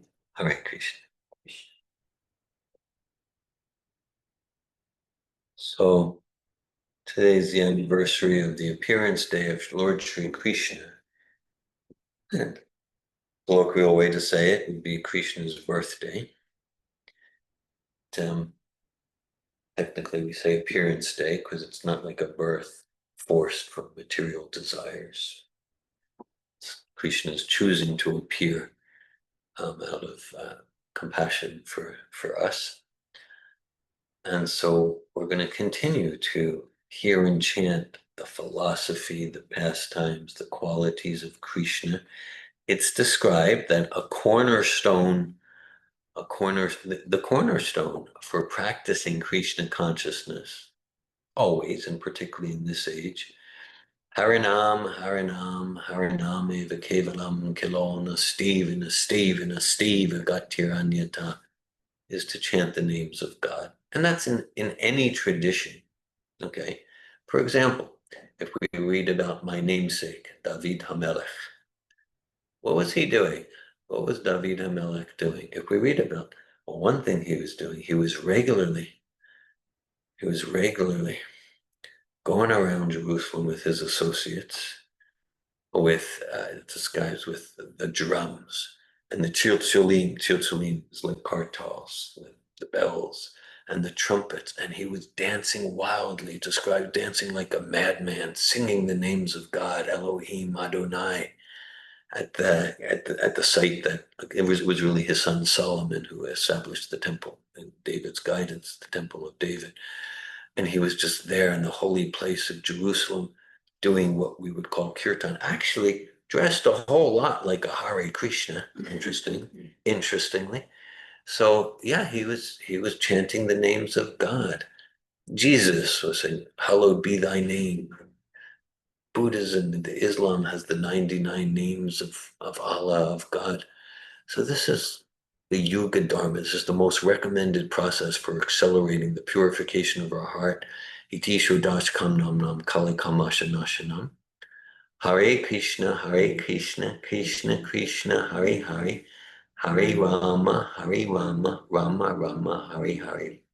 That in this age, this chanting the names of God, for different reasons, especially in the form of the Hare Krishna Maha Mantra, is especially recommended for self-realization and God consciousness. So in the next part of our evening program, let's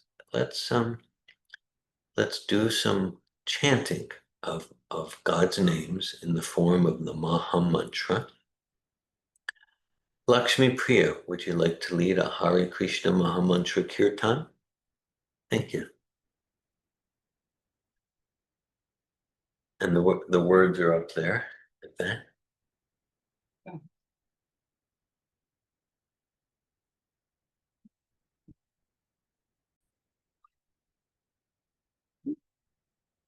Chapter 13 of Krishna book, here on Sri Krishna Janmastami, August 16th, 2025, at Prabhupada House in Melrose. So on the edition I have, it's page 86. You might have other editions, I don't know.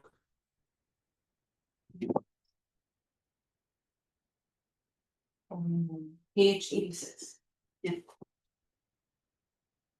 Shukadev Goswami was very much encouraged by when Maharaj Parikshit asked him why the cowherd boys did not discuss the death of Aghasura until after 1 year had passed. He explained thus, "My dear king, you are making the subject matter of the transcendental pastimes of Krishna fresher by your inquisitiveness. It is said that it is the nature of a devotee to constantly apply his mind, energy, words, ears, etc. in hearing and chanting about Krishna. This is called Krishna consciousness. And for one who is wrapped in hearing and chanting Krishna, the subject matter never becomes hackneyed or old. That is the significance of transcendental subject matter in contrast to material subject matter. Material subject matter becomes stale, and one cannot hear a certain subject for a long time. He wants change. But as far as transcendental subject matter is concerned, it is called Nityana Banana Banava Yamana. This means that one can go on chanting and hearing about the Lord and never feel tired, but will remain fresh and eager to hear more and more. So this is Maharaj Parikshit on the banks of the Ganges, hearing from Shukadev Goswami. And Maharaj Parikshit, he literally fasted for 7 days and nights and didn't sleep and didn't even drink water. He was just so absorbed and fulfilled by hearing about Krishna that it was so fulfilling. It is the duty of the spiritual master to disclose all confidential subject matter to the inquisitive and sincere disciple. Thus, Shukadev Goswami began to explain why the killing of Aghasura was not discussed until 1 year had passed. Shukadev Goswami told the king, "Now hear of this secret with attention. After saving his friends from the mouth of Aghasura, and after killing the demon, Lord Krishna brought his friends to the bank of Yamuna and addressed them as follows. My dear friends, just see how this spot is very nice for taking lunch and playing on the soft sandy Yamuna bank. You can see how the lotus flowers in the water are beautifully blown and how they distribute their flavor all around.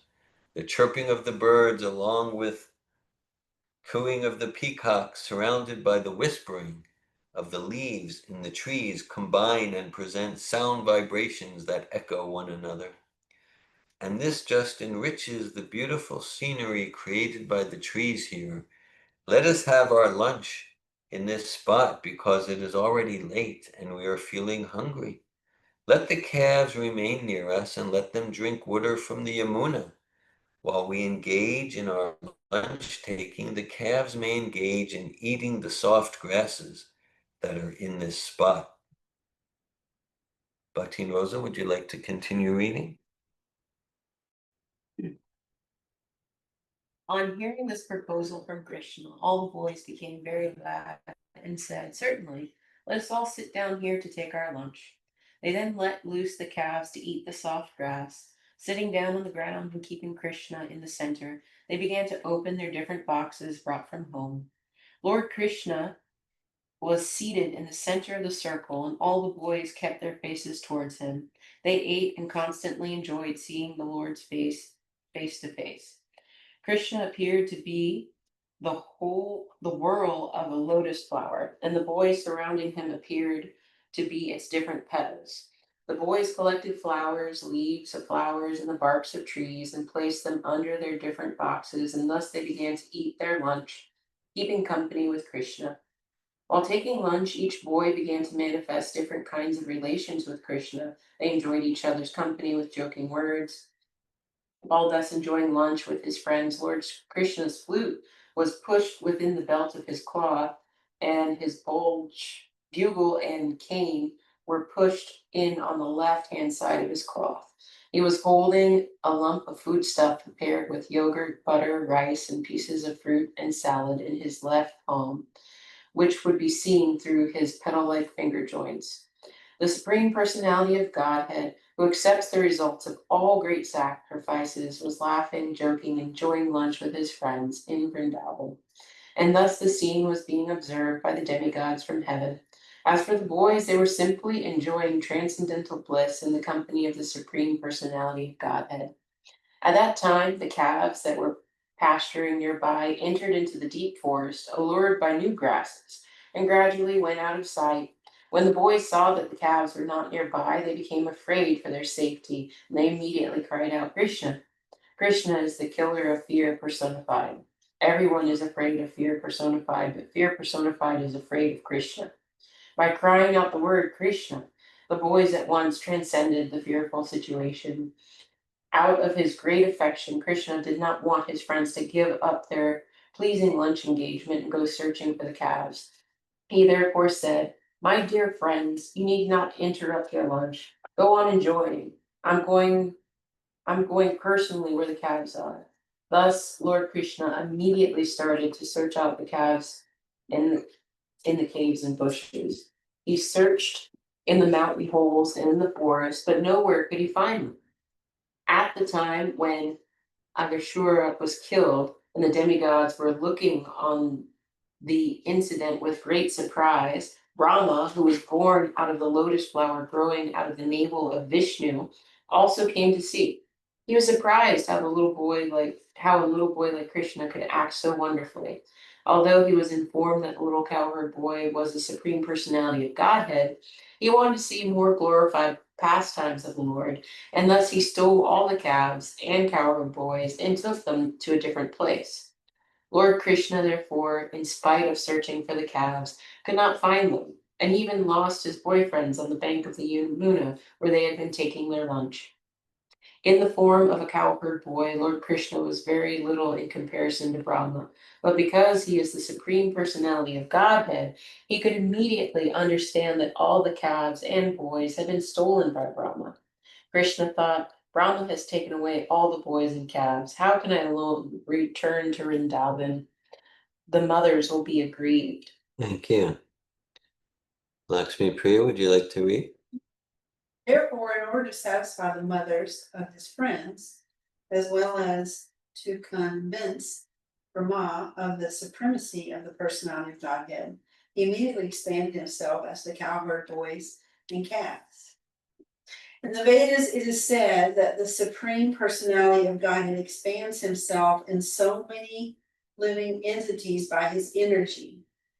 Therefore, it was not very difficult for him to expand himself again into so many boys and calves. He expanded himself to become exactly like the boys, who were of all different features, facial and bodily construction, and who were different in their clothing and ornaments and their behavior and personal activities. In other words, everyone has different taste. Being individual soul, each person has entirely different activities and behavior. Yet Krishna exactly expanded himself into all the different positions of the individual boys. He also became the calves, who were also of different sizes, colors, activities, etc. This was possible because everything is an expansion of Krishna's energy. In the Vishnu Purana, it is said, Parasya Brahmana Shakti. Whatever we actually see in the cosmic manifestation, be it matter or the activities of the living entities, is simply an expansion of the energies of the Lord as heat and light are the different expansions of fire. Thus expanding himself as boys and calves in their individual capacities, and surrounded by such expansions of himself, Krishna entered the village of Vrindavan. The residents had no knowledge of what had happened. After entering the village, Vrindavan, all the calves entered their respective cow sheds, and the boys also went to their respective mothers and brothers. Thank you. Elizabeth, would you like to read? No? You're choosing not to. Yes. Okay. David, would you like to read? Not at the moment. Okay. I'll read again. Okay, Rosa, please. The mothers of the boys heard the vibration of their flutes before their entrance, and to receive them, they came out of their homes and embraced them. And out of maternal affection, milk was flowing from their breasts, and they allowed the boys to drink it. However, their offering was not exactly to their boys, but to the Supreme Personality of Godhead, who had expanded himself into such boys. This was another chance for all the mothers of Vrindavan to feed the Supreme Personality of Godhead with their own milk. Therefore, Lord Krishna gave not only Yashoda the chance of feeding him, but this time he gave the chance to all the elderly gopis. All the boys began to deal with their mothers as usual, and the mothers also, on the approach of evening, began to bathe their respective children, decorate them with tilak and ornaments, and give them necessary food after the day's labor. The cows also, who were away in the pasturing ground, returned in the evening and began to call their respective calves. The calves immediately came to their mothers, and the mothers began to lick the bodies of the calves. These relations between the cows and the gopis with their calves and boys remained unchanged, although actually the original calves and boys were not there. Actually, the cows' affection for their calves and the elderly gopis' affection for the boys causelessly increased. Their affection increased naturally, even though the calves and boys were not their offspring. Although the cows and the elderly gopis of Vrindavan had greater affection for Krishna than for their own offspring, after this incident, their affection for their offspring increased exactly as it did for Krishna. For 1 year continually, Krishna himself expanded as the calves and cowherd boys and was present in the pasturing ground. As it is stated in the Bhagavad Gita, Krishna's expansion is situated in everyone's heart as a supersoul. Similarly, instead of expanding himself as a supersoul, he expanded himself as a portion of calves and cowherd boys for 1 continuous year. One day, when Krishna, along with Balarama, was maintaining the calves in the forest, they saw some cows grazing on the top of Govardhana Hill. The cows could see down into the valley where the calves were being taken care of by the boys. Suddenly, on sighting their calves, the cows began to run towards them. They leapt downhill with joined front and rear legs. The cows were so melted with affection for the calves that they did not care about the rough path from the top of Govinda hill down to the pasturing ground. They began to approach the calves with their milk bags full of milk, and they raised their tails upwards. When they were coming down the hill, their milk bags were pouring milk on the ground out of intense maternal affection for the calves, although they were not their own calves. These cows had their own calves, and the calves that were grazing beneath and on a hill were larger. They were not expected to drink milk directly from the milk bag, but they were satisfied with the grass. Yet all the cows came immediately and began to lick their bodies, and the calves also began to suck milk from the milk bags. They appeared to be a great There appeared to be a great bondage of affection between the cows and calves. Thank you. When the cows were running down from the top of Govardhan Hill, the men who were taking care of them tried to stop them. Elderly cows are taken care of by the men, and the calves are taken care of by the boys. And as far as possible, the calves are kept separate from the cows so that the calves do not drink all the available milk. Therefore, the men who were taking care of the cows on the top of Govardhan Hill tried to stop them, but they failed. Baffled by their failure, they were feeling ashamed and angry. They were very unhappy, but when they came down and saw their children taking care of the calves, they all of a sudden became very affectionate toward the children. It was very astonishing. Although the men came down disappointed, baffled, and angry, as soon as they saw their own children, their hearts melted with great affection. At once their anger, dissatisfaction, and unhappiness disappeared.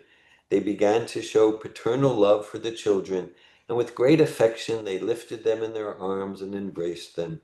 They began to smell their children's heads and enjoy their company with great happiness. After embracing their children, the men again took the cows back to the top of Govardhan Hill. Along the way, they began to think of their children, and affectionate tears fell from their eyes. When Balaram saw this extraordinary exchange of affection between the cows and their calves and between the fathers and their children, when neither the calves nor the children needed so much care, he began to wonder why this extraordinary thing happened.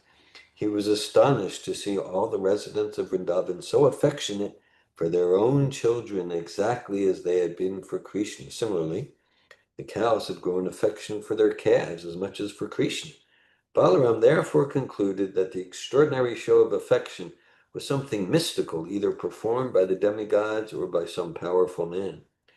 Otherwise, how could this wonderful change take place? He concluded that this mystical change must have been caused by Krishna, whom Balaram considered his worshipable personality of Godhead. He thought it was arranged by Krishna, and even I could not check its mystic power. Thus Balaram understood that all those boys and calves were only expansions of Krishna. Balaram inquired from Krishna about the actual situation. He said, "My dear Krishna, in the beginning, I thought that all these cows, calves, and cowherd boys were either great sages and saintly persons or demigods. But at the present, it appears that they're actually your expansions. They're all you. You yourself are playing as the calves and cows and boys. What is the mystery of the situation? Where have those other calves and cows and boys gone?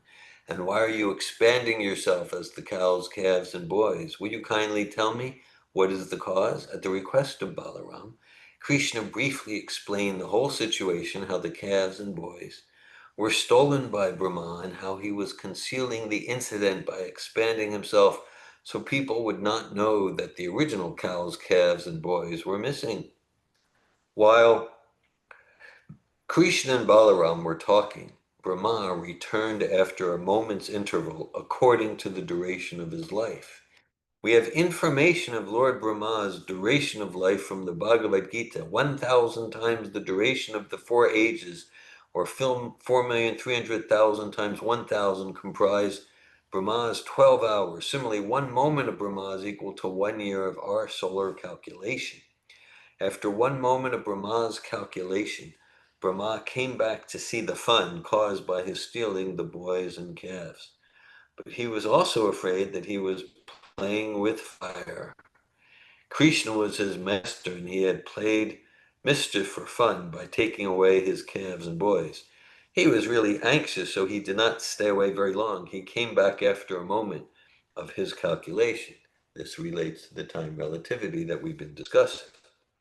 He saw that all the boys, calves, and cows were playing with Krishna in the same way as when he had come upon them, although he was confident that he had taken them and made them lie down asleep under the spell of his mystic power. Brahma began to think, all the boys, calves, and cows were taken away by me, and I know they are still sleeping. How is it that a similar batch of cows, boys, and calves are playing with Krishna? Is it that they are not influenced by my mystic power? Have they been playing continually for 1 year with Krishna? Brahma tried to understand who they were and how they were uninfluenced by his mystic power, but he could not ascertain it. In other words, he himself came under the spell of his own mystic power. The influence of his mystic power appeared like snow in darkness, or the glowworm in daytime. During the night's darkness, the glowworm can show some glittering power, and the snow piled up on the top of a hill or on the ground can shine during the daytime. But at night, the snow has no silver glitter, nor does the glowworm have any illuminating power during the daytime. Similarly, when the small mystic power exhibited by Brahma was before the mystic power of Krishna, it was just like snow or the glowworm. When a man of small mystic power wants to show potency in the presence of greater mystic potency, he diminishes his own influence. He does not increase it. Even a great personality like Brahma, when he wanted to show his mystic power before Krishna, became ludicrous. Brahma was thus confused about his own mystic power. Lakshmi Priya, would you like to continue? To convince that all the cows, calves, and boys were not the original ones. The cows, calves, and boys who were playing with Krishna transformed into Vishnu forms.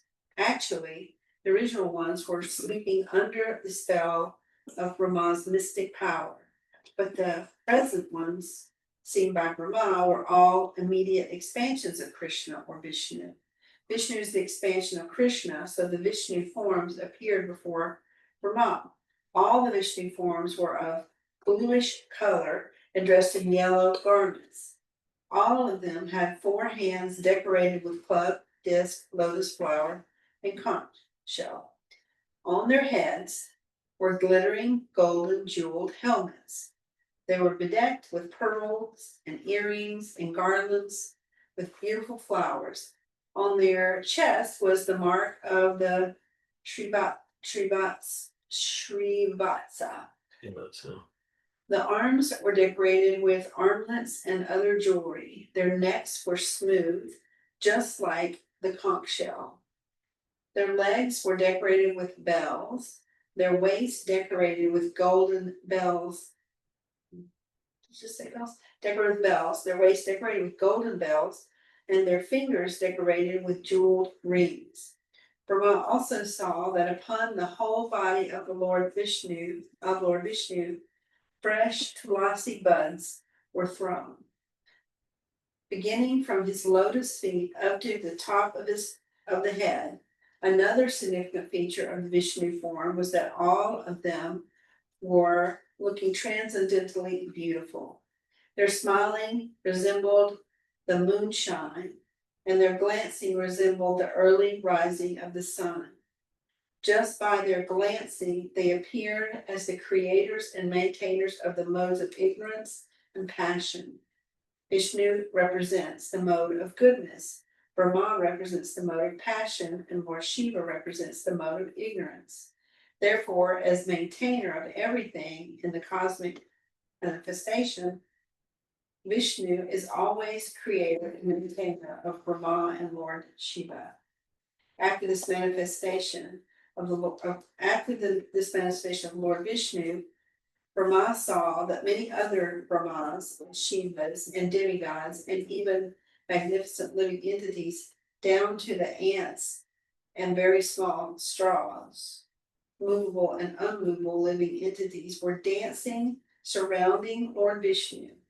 Their dancing was accompanied by the various kinds of music, and all of them were worshiping Lord Vishnu. Brahma realized that all those Vishnu forms were complete, beginning from the anima perfection of becoming small like an atom, up to becoming infinite like the cosmic manifestation. All the mystic powers of Brahma, Shiva, all the demigods, and the 24 elements of cosmic manifestation were fully represented in the person of Vishnu. By the influence of Lord Vishnu, all subordinate mystic powers were engaged in his worship. He was being worshipped by time, space, cosmic manifestation, reformation, desire, activity, and the three qualities of material nature. Lord Vishnu, Brahma also realized, is the reservoir of all truth, knowledge, and bliss. He is the combination of all three transcendental features, namely eternity, knowledge, and bliss. And he is the object of worship by the followers of the Upanishads.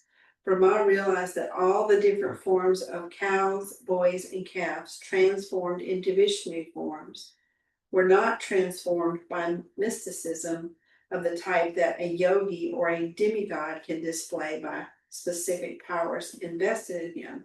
The cows, calves, and boys transformed into Vishnu murtis or Vishnu forms were not displays of Vishnu Maya or Vishnu energy, but were Vishnu himself. The respective qualifications of Vishnu and Vishnu Maya are just like fire and heat. In the heat, there is the qualification of fire, namely warmth, and yet heat is not fire. The manifestation of the Vishnu forms of the boys, cows, and calves was not like the heat, but rather the fire. They were all actually Vishnu. Factually, the qualification of Vishnu is full truth, full knowledge, and full bliss.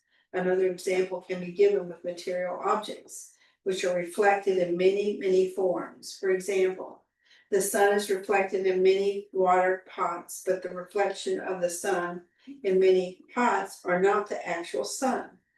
There is no actual heat and light from the sun in the pot, although it appears as the sun, but the forms which Krsna assumed were each and every one full Vishnu.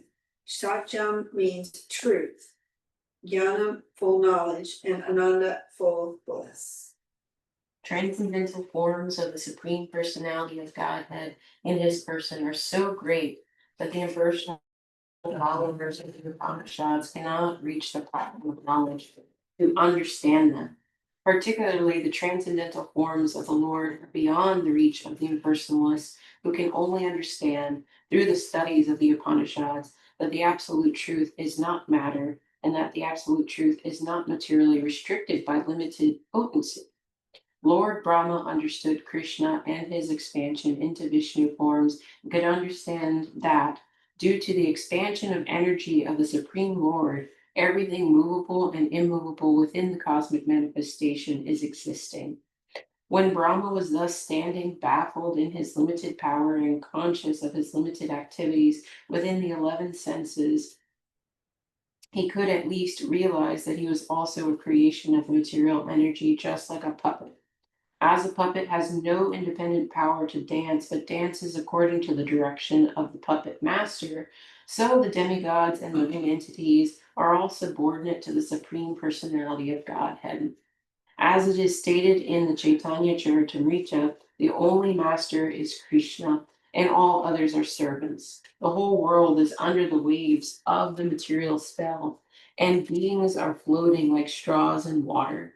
So their struggle for existence is continuing. But as soon as one becomes conscious that he is the eternal servant of the Supreme Personality of Godhead, this Maya or illusory struggle for existence is immediately stopped.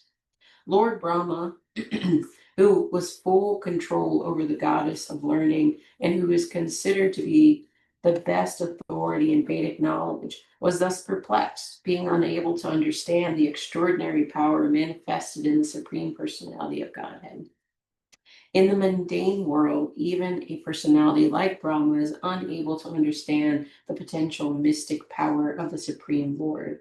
Not only did Brahma fail to understand, but he was perplexed even to see the display which was being manifested by Krishna before him.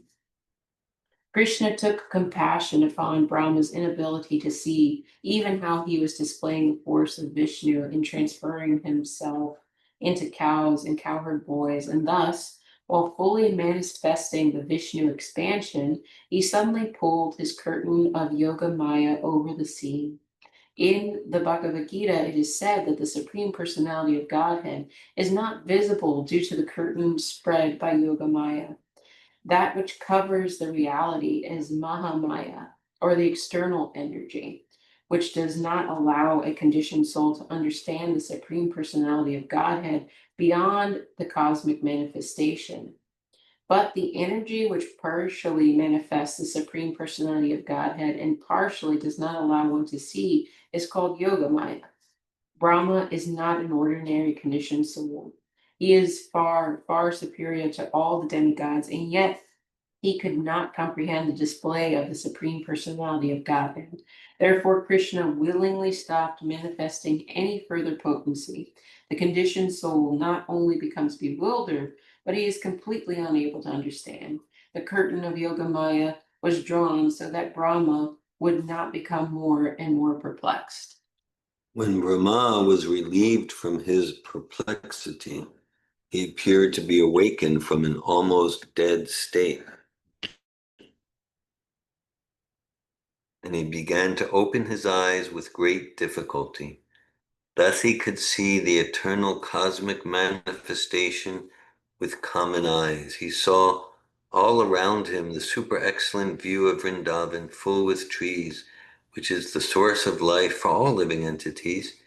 He could appreciate the transcendental land of Vrindavan, where all the living entities are transcendental to ordinary nature. In the forest of Vrindavan, even ferocious animals like tigers and others live peacefully along with the deer and human being.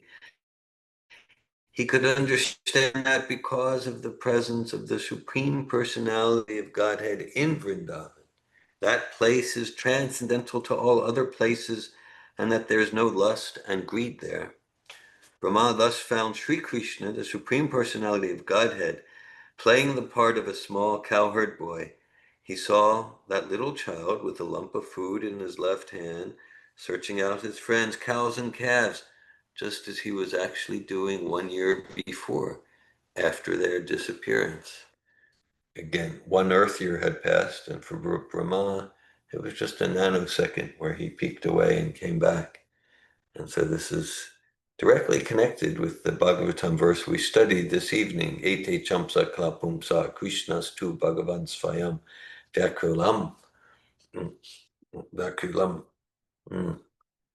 Indrari Vyakulam Lokam in Midyantu Geyuge, that Krishna's the source of all incarnations, including Brahma, Shakti, Vaishavatar. It's a theme in Krishna book. That Krishna is not a sage or a demigod or a prophet. He's the source of all prophets. And there are pastimes like this where he shows Eklayeshvara Krishna Abhasabhabhitya. Everyone's his servant. So it's a pastime that illustrates the essential meaning of Janmastami, the appearance of Sri Krishna, the Supreme Personality of Godhead, the source of all energies, demigods, and incarnations. Immediately, Brahma descended from his great swan carrier and fell down before the Lord just like a golden stick. The word used among the Vaishnavas for offering respect is dandavat. The word means falling down like a stick. One should offer respect to the superior Vaishnav by falling down straight with his body just like a stick. So Brahma fell down before the Lord just like a stick to offer respect. And because the complexion of Brahma is golden, he appeared to be like a golden stick lying down before Lord Krishna. all the four helmets on the heads of Brahma touched the lotus feet of Krishna. Brahma, being very joyful, began to shed tears, and he washed the lotus feet of Krishna with his tears. Repeatedly, he fell and rose as he recalled the wonderful activities of the Lord. After repeating obeisances for a long time, Brahma stood up and smeared his hands over his eyes. Seeing the Lord before him, he, trembling, began to offer prayers with great respect, humility, and attention. Thus ends the Bhaktivedanta purport of the 13th chapter of Krishna, the stealing of the boys and calves by Brahma. Hare Krishna. And the next chapter is entitled Prayers Offered by Lord Brahma to Lord Krishna. I think we can pause here and welcome Danielle and George there at Bhakti Oasis. And hello, Stephanie, glad you're joining us this evening for our Hi, Krishna. discussions.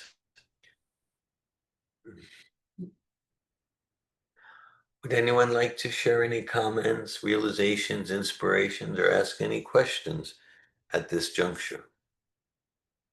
Why does Brahma have 11 senses? 11 senses? We all have 11 senses. Okay. So there's 5 what's called knowledge acquiring senses. Sight, smell, taste, hearing, and touch. That's 5. There's 5 active senses, action senses, and that's hands, legs, tongue for speaking. There's tongue is a knowledge acquiring sense, taste and tongue is an active sense for speaking, and genitals and rectum, so that's 10 senses. And the mind is the center of all senses, and it's a sense in itself. So we all have 11 senses. Hare Krishna. David? Yeah. What is Vishnu? Thanks. Thank you, David. Vishnu is a name for God. And Vishnu means the all-pervading person. So God is all-pervading. At the same time, even if Vishnu is all-pervading in every atom, in the heart of all living entities, in each Vishnu expansion, God is fully present in full personality. So Vishnu is a name for God that means the all-pervading person. Thank you.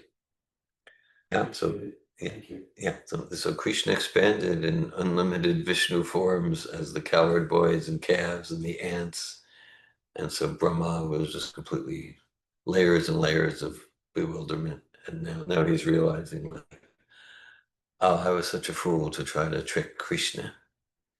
So now he's gonna come down, offer his obeisances, and offer prayers.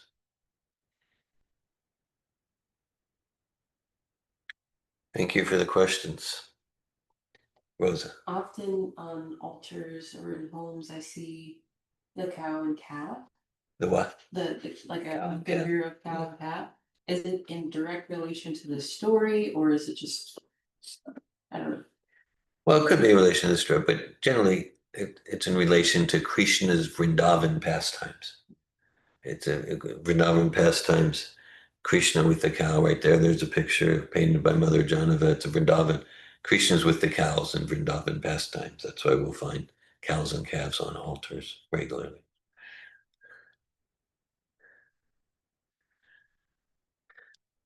Lakshmi Priya, would you like to choose a chapter to read next? Can I ask a question? Yes, Stephanie. So there was a moment where Brahma was kind of like bewildered by his own energy or his own mystical powers. Yeah. And it seemed like, I don't know if this is a stretch, but then there was talk of Maya and the illusory energy Yeah. and waking up from that as spirit souls. And so I was just seeing this parallel of like even Brahma is vulnerable to material Material energy, material illusion. right, yes. And also there was one moment where it like that fell away for Yeah. Brahma. I forget exactly how it went, but there was something about that that was interesting. It just seemed kind of like metaphorical and kind of like a humbling um like depiction of our own susceptibility to Maya illusion. Even Brahma is lost at times. Thanks for those comments, Stephanie. Yeah, yeah, and that's like a practical takeaway we can all take away from such pastimes. And there are several pastimes like that in Krishna's Leela, Krishna's pastimes, that such a great, powerful personality as Brahma and a great devotee as Brahma, even he became susceptible to Maya, illusion, meaning like he forgot his position and Krishna's position. He thought Krishna, yeah, like, why is everyone so attracted to Krishna? I'm more powerful. He became bewildered. Srila Prabhupada said that his greatest anxiety is that his students, his followers, are not scared enough of Maya. We we don't see how fragile and susceptible we are to the force of illusion and to forget who we are as spirit, soul, servant of Krishna. So that's healthy fear. So there's, of course, material fear that keeps us, that's based on bodily misidentification by Amdvitiya Binidesha Tasya, to the extent that we misidentify the eternal spirit self with the temporary body, we'll have material fear, anxiety, and terror like that, insecurity. And then spiritual fear is fear that protects us from Maya and makes us stronger and stronger in our inspiration to serve Krishna. So this is it's a real historical pastime, and we can see it symbolically, metaphorically, that even such a great personality of Godhead, such a great personality as Brahma, got so confused, and I used the term earlier in the evening, he threw out his mystic power to fool Krishna and bewilder Krishna, and it boomeranged on him. Krishna is the supreme trickster amongst all tricksters. Thank you, Stephanie. Thank you, David. Danielle and George. And Saraswati. Hare Krishna, Saraswati. Hare. Krishna, dear Govinda Das, how come Lord Brahma thought like he was the most smartest and genius man in the whole wide world, even though Krishna was? Thanks for your question. Yeah, because he was under Maya. Because he was under Maya. And so just like when I'm under Maya, which is usually I think I'm really smart. And I don't need to, why should I surrender to Krishna and Srila Prabhupada? And I have this like tiny brain, tiny intelligence. And so, so Brahma was he thought he was more powerful than Krishna. He thought he was more intelligent than Krishna. He thought he was more attractive than Krishna. So that's the force of illusion. And just like related to our conversation with Stephanie, that like, so we can learn from that, because Brahma's like trillions of times smarter than us. Mm-hmm. And even Brahma, he got bewildered.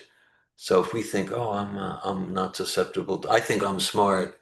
I'm puny compared to Brahma, and Brahma's like not even a lightning bug compared to the millions of sons of Krishna.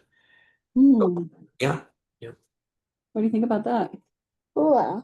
It's really cool. I also think it's really cool. We're very, very busy today, but I decided we need to read some Krishna book. And so I just decided to randomly open, and I opened to chapter 13 and started reading the beginning. And then I felt a lot of pain because I thought I'm not going to be able to finish this chapter. But then we logged on because we're reading the end of chapter 13. Isn't Of that course we are. something? Of Of course. course we are. Yeah, Uh, it's perfect. Hi, Krishna. Hare Krishna. It's confirmational that Krishna is in our heart guiding things. Now, of course, we can be really smart. Just we gave the example, I think it was during this morning's discussion. Let's say there's a very busy city intersection, let's say 42nd and Broadway in New York. Now, let's say there's a 3 or 4-year-old child, 5-year-old child. Well, the child will just get smashed. The child tries to cross. What's this light and this truck? And things are going so fast. But then the child's smart. The child just lifts its hand and holds the hand of mom or the hand of dad. And mom, dad, they've got plenty of intelligence to know what the red light and the yellow light and the truck, they got plenty of intelligence. So the child crosses 42nd and Broadway and laughing, secure, safe. So the child's intelligence on its own can't come close to it, but the child knows where to take shelter. So similarly, if we can stop being proud of our own puny material intelligence and we lift our hand, take Prabhupada's hand, then we can cross over the ocean of material dangers and sheltered with Srila Prabhupada and Krishna. And that's intelligence to know where to take shelter. Thank you, Saraswati, for your question. Any other discussion at this time? Bhaktin Rosa. What is the mark of Srivatsa? Mark of Srivatsa, sure. That's on Vishnu forms. Okay? So it's a little curl of white, of a little yes, a little cluster of curled white hairs on the chest. That's what it is. So it's because in the Vaikuntha planets, like everyone has the form and beauty of of Vishnu, but the actual Vishnu forms, as opposed to the devotees of Vishnu, the Vishnu forms have Srivatsa, and a little cluster, a little clump of curled white, beautiful curled white hair on the chest. That's what Srivatsa is. Hare Krishna.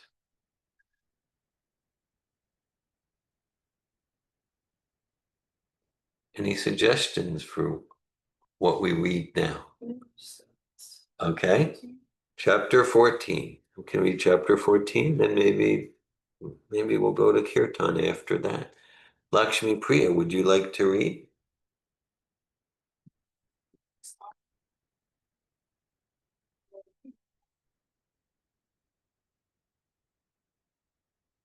Brahma said, my dear Lord, you are the only worshipful, supreme Lord, personality of Godhead. Therefore, I'm offering my humble obeisances and prayers just to please you. Your bodily features are of the color of clouds as of water. You are glittering with a silver electric aura emanating from your yellow garments. Let me offer my respectful, repeated obeisances unto the son of Maharaj Nanda, who is standing before me with conch shell earrings, peacock feather on his head. His face is beautiful. He's wearing a helmet garlanded by forest flowers, and he stands with a morsel of food in his hand. He is decorated with cane and bugle, and he carries a buffalo horn and flute. He stands before me with small lotus feet. My dear Lord, people may say that I am the master of all Vedic knowledge, and I'm supposed to be the creator of this universe. But it's been proved now that I cannot understand your personality, even though you are present before me just like a child. You're playing with your boy friends, calves and cows, which might imply that you do not even have sufficient education. You're appearing just like a village boy carrying your food in your hand and searching for your calves. And yet, there's so much difference between your body and mine that I cannot estimate the potency of your body. And I've already stated in the Brahma Samhita, your body is not material. In the Brahma Samhita, it is stated that the body of the Lord is all spiritual. There is no difference between the Lord's body and his self. Each limb of his body can perform the actions of all the others. The Lord can see with his hands, he can hear with his eyes, he can accept offerings with his legs, and he can create with his mouth. Brahma continued, your appearance as a cowherd child is for the benefit of the devotees, and although I have committed offenses at your lotus feet by stealing away your cows, boys, and calves, I can understand that you have mercy upon me. That is your transcendental quality. You are very affectionate towards your devotees. In spite of your affection for me, I cannot estimate the potency of your bodily activities. It is to be understood that when I, Lord Brahma, the Supreme Personality of this universe, cannot estimate the childlike body of the Supreme Personality of Godhead, then what to speak of others? And if I cannot estimate the spiritual potency of your childlike body, then what can I understand about your transcendental pastimes? Therefore, as it is said in the Bhagavad Gita, anyone who can understand a little of the transcendental pastimes, appearance, and disappearance of the Lord becomes immediately eligible to enter into the kingdom of God after quitting the material body. This statement is also confirmed in the Vedas, and it is stated simply, by understanding the Supreme Personality of Godhead, one can overcome the chain of repeated birth and death. I therefore recommend that people should not try to understand you by their speculative knowledge. The best process of understanding you is to submissively give up the speculative process and try to hear about you, either from yourself, as you have given statements in the Bhagavad Gita and many similar Vedic literatures, or from a realized devotee who has taken shelter at your lotus feet. One has to hear from a devotee without speculation. One does not even need to change his worldly position. He simply has to hear your message. Although you are not understandable by the material senses, simply by hearing about you, one can gradually conquer the nescience of misunderstanding. By your own grace only, you become revealed to a devotee. You are unconquerable by any other means. Speculative knowledge without any trace of devotional service is simply a useless waste of time in the search for you. Devotional service is so important that even a little attempt can raise one to the highest perfectional platform. One should not, therefore, neglect this auspicious process of devotional service and take to the speculative method. By the speculative method, one may gain partial knowledge of your cosmic manifestation, but it is not possible to understand you, the origin of everything. The attempt of persons who are interested only in speculative knowledge is simply wasted labor, like the labor of a person who attempts to gain something by beating the empty husk of a rice paddy. A little quantity of paddy can be husked by the grinding wheel, and one can gain some grains of rice. But if the skin of the paddy is already beaten by the grinding wheel, there is no further gain in beating the husk. It is simply useless labor. Thank you. Stephanie, would you like to read? I'm actually going to be driving soon, heading there rather late, but I wanted to be Okay, all with right. you all. So probably not. See you soon. See you soon. Danielle Sarasvati, would someone at Bhakti Oasis like to read? We are very blessed to be receiving your association, and I think that that is our capacity for the evening. Krishna. Okay, thank you. My dear Lord, there are many instances in the history of human society where a person, after failing to achieve the transcendental platform, engaged himself in devotional service with his body, mind, and words, and thus attained the highest perfectional stage of entering into your abode. The process of understanding you by speculation or mystic meditation are all useless without devotional service. One should therefore engage himself in your devotional service even in his worldly activities, and one should always keep himself near you by the process of hearing and chanting your transcendental glories. Simply by being attached to hearing and chanting your glories, one can attain the highest perfectional stage and enter into your kingdom. If a person therefore always keeps in touch with you by hearing and chanting your glories and offers the results of his work for your satisfaction only, he very easily and happily attains entrance into your supreme abode. You are realizable by persons who have cleansed their hearts of all contamination. This cleansing of the heart is made possible by chanting and hearing the glories of your Lordship. The Lord is all-pervading. As it is stated by Lord Krishna in the Bhagavad Gita, everything is sustained by me, but at the same time, I am not in everything. Since the Lord is all-pervading, there is nothing existing without his knowledge. The all-pervasive nature of the Supreme Personality of Godhead can never be within the limited knowledge of a living entity.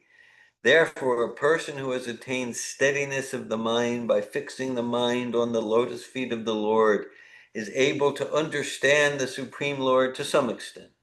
It is the business of the mind to wander over varied subject matter for sense gratification. Therefore, only a person who engages the senses always in the service of the Lord can control the mind and be fixed at the lotus feet of the Lord. This concentration of the mind upon the lotus feet of the Lord is called samadhi. Until one reaches the stage of samadhi or trance, he cannot understand the nature of the Supreme Personality of Godhead. There may be some philosophers or scientists who can study the cosmic nature from atom to atom. They may be so advanced that they can count the atomic composition of the cosmic atmosphere, or all the planets and stars in the sky, or even the shining molecular parts of the sun or other stars and luminaries in the sky. But it is not possible to count the qualities of the Supreme Personality of Godhead. As described in the beginning of Vedanta Sutra, the Supreme Person is the origin of all qualities. He is generally called Nirguna.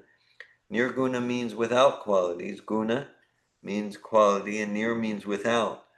But impersonalists interpret this word nirguna as having no quality. Because they are unable to estimate the qualities of the Lord in transcendental realization, they conclude that the Supreme Lord has no qualities, but that is actually not the position. The real position is that he is the original source of all qualities. All qualities are emanating constantly from him. How, therefore, can a limited person count the qualities of the Lord? One may estimate the qualities of the Lord for one moment, but the next moment, the qualities are increased. So it is not possible to make an estimation of the transcendental qualities of the Lord. He is therefore called Nirguna. His qualities cannot be estimated. One should not uselessly labor in mental speculation to estimate the Lord's qualities. There's no need of adopting a speculative method or exercising the body to attain mystic yoga perfection. One should simply understand that the distress and happiness of this body are predestined. There's no need to try to avoid the distress of this bodily existence or to attempt to achieve happiness by different types of exercises. The best course is to surrender unto the Supreme Personality of Godhead with body, mind, and words, and always be engaged in his service. This transcendental labor is fruitful, but other attempts to understand the absolute truth are never successful. Therefore, an intelligent man does not try to understand the Supreme Person, absolute truth by speculative or mystic power.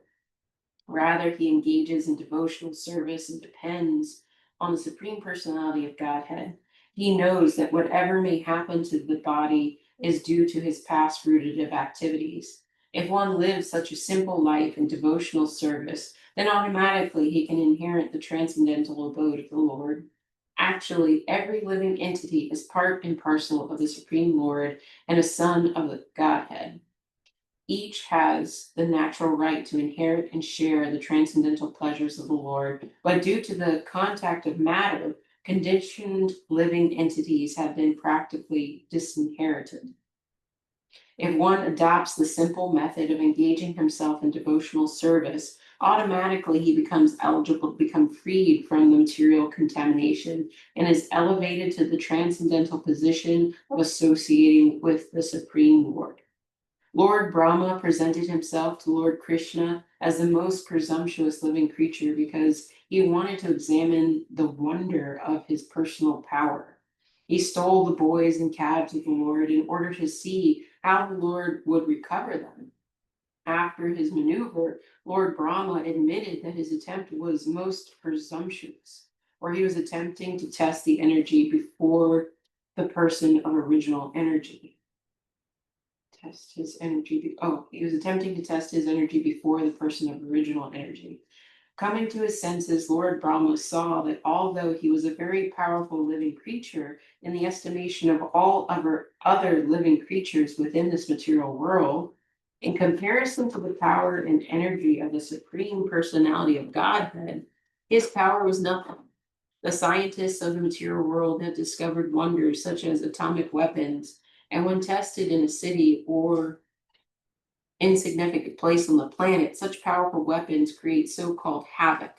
But if the atomic weapons are tested on the sun, what is their significance? They are insignificant there. Similarly, Brahma's stealing the calves and boys from Sri Krishna may be a wonderful display of mystic power, but when Sri Krishna exhibited his expansive power in so many calves and boys and maintained them without effort, Brahma could understand that his own power was insignificant. Lakshmi Priya, would you like to read?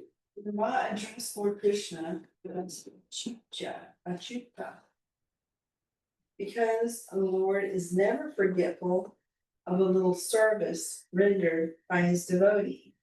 He's so kind and affectionate towards his devotees that a little service by them is accepted by him as a great deal.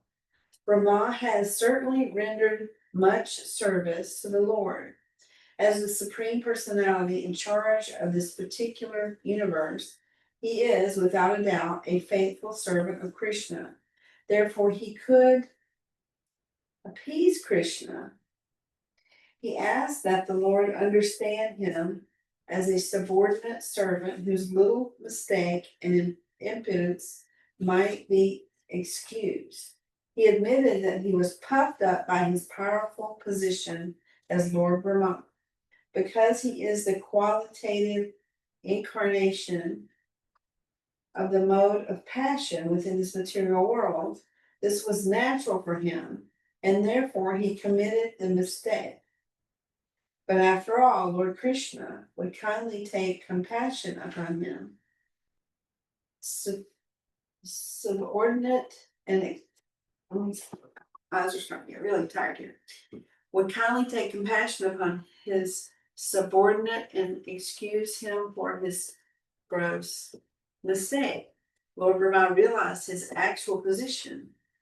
He is certainly the supreme teacher of this universe, in charge of the production of material nature consisting of complete material elements, false ego, sky, air, fire, water, and earth. Such a universe may be gigantic, but it can be measured, just as we measure our body and as 7 cubits. Generally, everyone's personal bodily measurement is calculated to be 7 cubits of his hand. This particular universe may appear as a very gigantic body, but it is nothing but the measurement of 7 cubits for Lord Brahma. Right, so the universe it's Brahma's body. It's an interesting points Prabhupada's giving here. Yes. And aside from this universe, there are unlimited other universes which are outside the jurisdiction of this particular Lord Brahma. Just as innumerable atomic infinitesimal fragments pass through the holes of a screen window, so millions and trillions of universes in their seedling form are coming out from the bodily pores of Mahavishnu. And that Mahavishnu is a part of the plenary expansion of Krishna. Under these circumstances, although Lord Brahma is the supreme creator within this universe, what is his importance in the presence of Lord Krishna? Lord Brahma therefore compared himself to a little child within the womb of his mother. If the child within the womb plays with his hands and legs, and while playing touches the body of the mother, is the mother offended with the child? Of course she isn't. Similarly, Lord Brahma may be a very great personality, and yet not only Brahma, but everything that be existing within the womb of the Supreme Personality of Godhead. The Lord's energy is all pervading. There's no place in the creation where it is not acting. Everything is existing within the energy of the Lord. So the Brahma of this universe, or the Brahmas of the many other millions and trillions of universes, are existing within the energy of the Lord. Therefore, the Lord is considered to be the mother, and everything existing within the womb of the mother is considered to be the child. As the good mother is never offended with the child, even if he touches the body of the mother by kicking his legs. Lord Brahma then admitted that his birth was from the lotus flower which blossomed from the navel of Narayan after the dissolution of the three worlds or three planetary systems known as Birloka, Birvarloka, and Shvarloka. The universe is divided into three divisions, namely Svarga, Martya, and Patalya. These three planetary systems are merged into water at the time of dissolution. At the time, Narayan, the planetary portion of Krishna, lies down on the water, and gradually a lotus stem grows from his navel. And from that lotus flower, Brahma is born. It is naturally concluded that the mother of Brahma is Narayan, because the Lord is the resting place of all the living entities after the dissolution of the universe. He is called Narayan. The word Nara means to the aggregate total of all living entities, and Ayana means the resting place. The form of Garbhodakshaya. Govardhakasai, yeah. Garbhodakshaya, Vishnu is called Narayan because he rests himself on that water. In addition, he is the resting place of all living creatures. Besides that, Narayan is also present in everyone's heart, as it is confirmed in the Bhagavad Gita. In that sense, also, he is Narayan, as Ayana means the source of knowledge as well as the resting place. It is also confirmed in the Bhagavad Gita that remembrance of the living entity is due to the presence of the supersoul within the heart. After changing the body, a living creature forgets everything of his past life. But because Narayan, the supersoul is present within the heart, he is reminded by him to act according to his past desire. Lord Brahma wanted to prove that Krishna is the original Narayan, that he is the source of Narayan, and that Narayan is not an exhibition of the external energy, Maya, but is an expansion of spiritual energy. The activities of the external energy, or Maya, are exhibited after the creation of this cosmic world, and the original spiritual energy of Narayan was acting before the creation.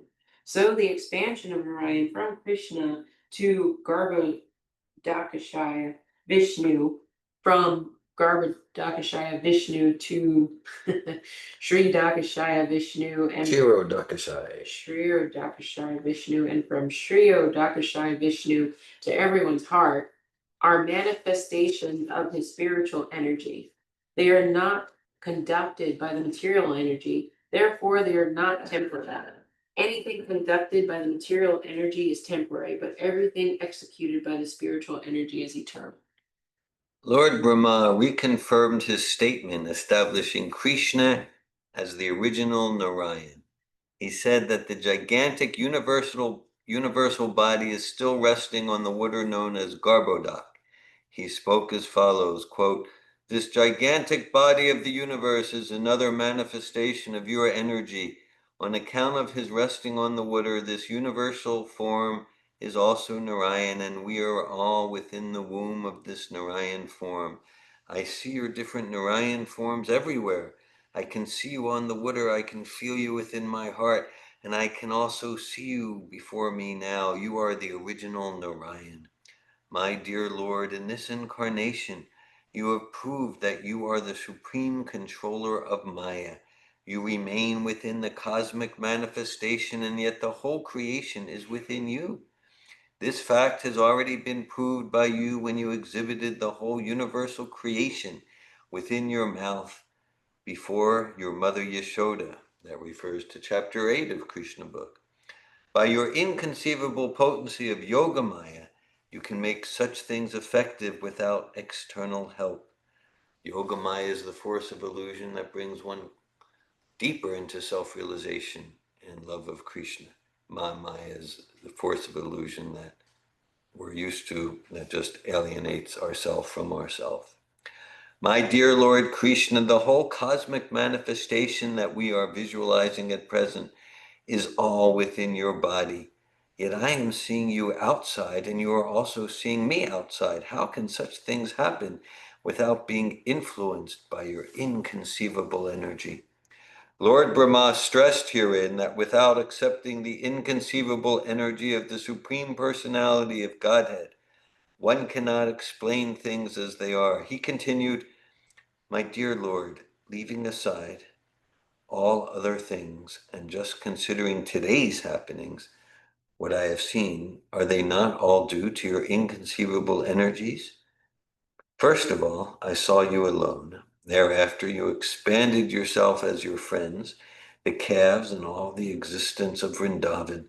Then I saw you and all the boys as four-handed Vishnus, and they were being worshipped by all elements and all demigods, including myself. Again, they all became cowherd boys, and you remained alone as you were before. Does this not mean that you are the Supreme Lord Narayan, the origin of everything, and from whom and from you everything emanates, and again everything enters unto you, and you remain the same as before?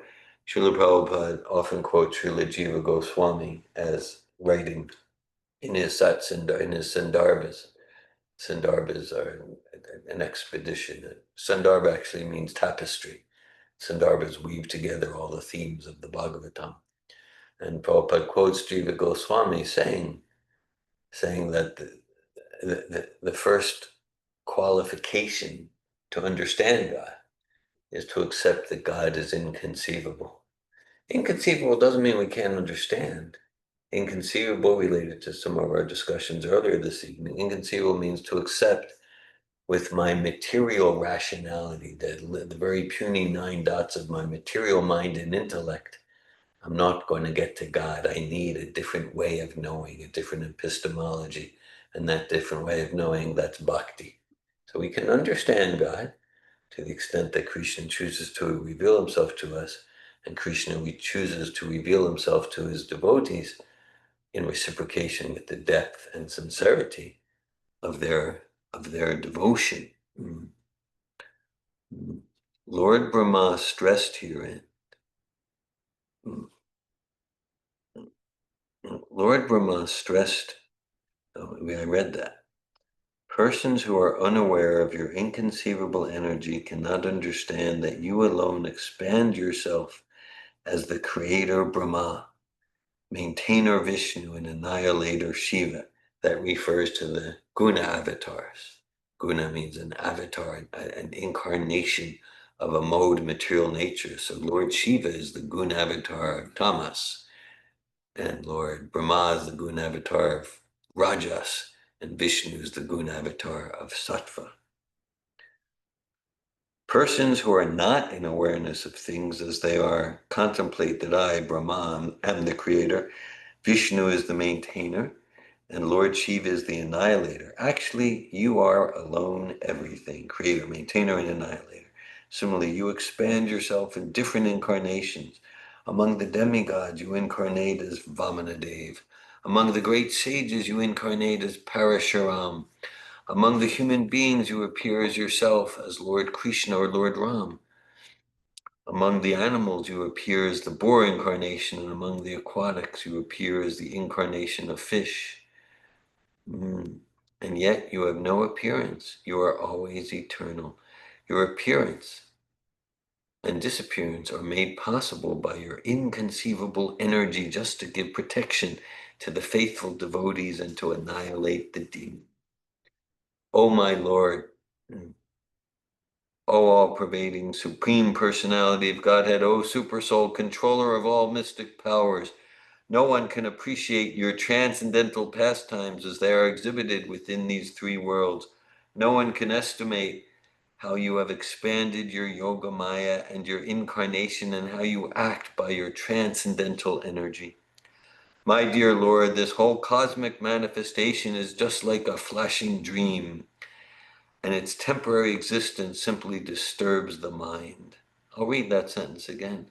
My dear Lord, this whole cosmic manifestation is just like a flashing dream, and its temporary existence simply disturbs the mind. As a result, we are full of anxiety in this existence. To live within this material world means simply to suffer and to be full of all miseries. And yet this temporary existence of the material world appears to be pleasing and dear on account of its having evolved from your body, which is eternal and full of bliss and knowledge. Right, so it's like it's all a shadow, material world, just like a flashing dream. But it appears real because it comes from that which is real, just like the shadow of a tree or the shadow of a person or the shadow of a building. The shadow appears, but it has no substance. But the shadow exists. From the shadow, we can understand that the real thing exists. And so the whole material shadow world exists because there's real dancing, there's real parental relationships, there's substantial personality and form and color and music. The real thing exists. And we don't get any idea of what the real thing is like from the shadow, but from the shadow we can understand the real thing exists, the real banyan tree, to reference the metaphor that Krishna uses at the beginning of the 15th chapter of Bhagavad Gita. And we get to more and more experience the substantial tree, the substantial relationships, qualities, pastimes through practicing bhakti.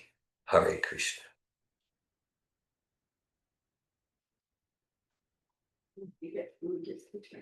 Lakshmi Priya. My conclusion is therefore that you are the supreme absolute truth, the supreme original person.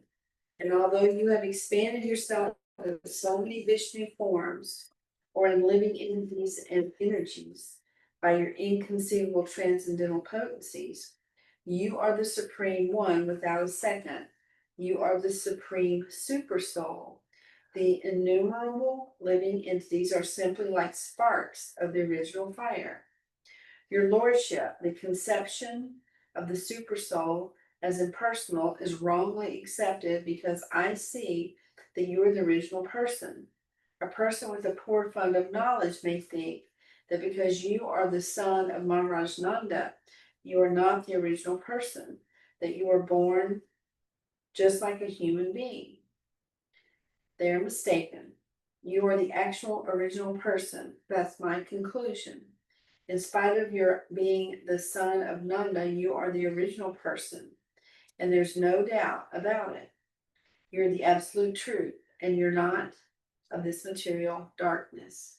You are the source of the original Brahmayoti, and as well as the material luminaries. Your transcendental effulgence is identical with Brahmajyoti. As it is described in the Brahma Samhita, the Brahmajyoti is nothing but your personal bodily effulgence. There are many Vishnu incarnations and incarnations of your different qualities, but all those incarnations are not on the same level. You're the original lamp. Other incarnations may possess the same candle power as the original lamp, but the original lamp is the beginning of all light. And because you are not one of the creations of this material world, even after the annihilation of this world, your existence as you are will continue. Because you are the original person, you are therefore described in Gopal Tapani, the Vedic Upanishad, as well as the Brahma Samhita, as Govardhan Adi Purusham. Govindamadi Purusham. Govinda is the original person, the cause of all causes. In the Bhagavad Gita also is stated that you are the source of the Brahman effulgence. No one should conclude that your body is like an ordinary material body. Your body is akshara, indestructible. The material body is always full of threefold miseries, but your body is Satchit Ananda Vigraha, full of being, bliss, knowledge, and eternality. You are also near Niranjana, because your pastime as the little son of Mother Yashoda or Lord of the Gopis are never contaminated by the material qualities. And although you exhibited yourself in so many cowherd boys, calves, and cows, your transcendental potency is not reduced. You're always complete. As is described in the Vedic literature, even if the complete is taken away from the complete supreme absolute truth, it yet remains the complete supreme absolute truth. And although many expansions from the complete are visible, the complete is one without a second. Since all your pastimes are spiritual, there is no possibility of there being contamination by the material mode of nature. When you place yourself subordinate to your father and mother, Nanda and Yashoda, you are not reduced in your potency. This is an expression of your loving attitude for your devotees. There is no other competitor of second identity than yourself. A person with a poor fund of knowledge concludes that your pastimes and appearance are simply material designations. You're the transcendental to both nescience and knowledge, as is confirmed in the Gopal Tapani. You are the original Amrita, nectar of immortality, indestructible, as is confirmed in the Vedas. Amritam Shashvatam Brahmane. Brahman is the eternal, the supreme origin of everything, who has no birth or death. In the Upanishads, it is stated that the Supreme Brahman is as effulgent as the sun and is the origin of everything. And anyone who can understand that original person becomes liberated from the material conditional life. Anyone who can simply be attached to you by devotional service can know your actual position, your birth, appearance, disappearance, and activities. As confirmed in the Bhagavad Gita, simply by understanding your constitutional position, appearance, and disappearance, one can be immediately elevated to the spiritual kingdom after quitting this present body. Therefore, to cross over the ocean of material nutrients, an intelligent person takes shelter of your lotus feet and is easily transferred to the spiritual world. There are many so-called meditators who do not know that you are the Supreme Soul. As stated in the Bhagavad Gita, you are the Supreme Soul present in everyone's heart. Therefore, there is no necessity of one's meditating on something beyond you.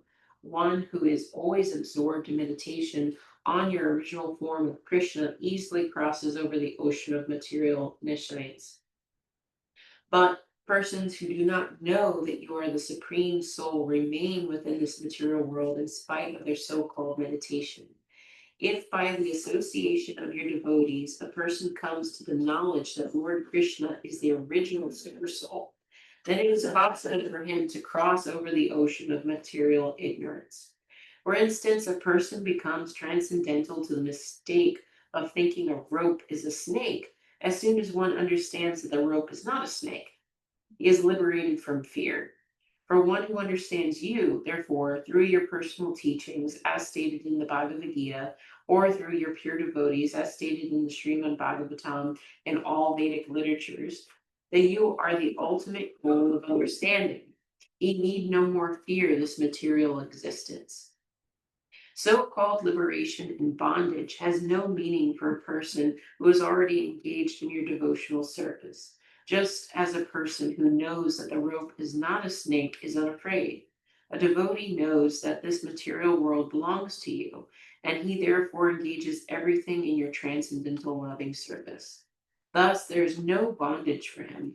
For a person who is already situated in the sun planet, there's no question of the appearance or disappearance of the sun in the name of day or night.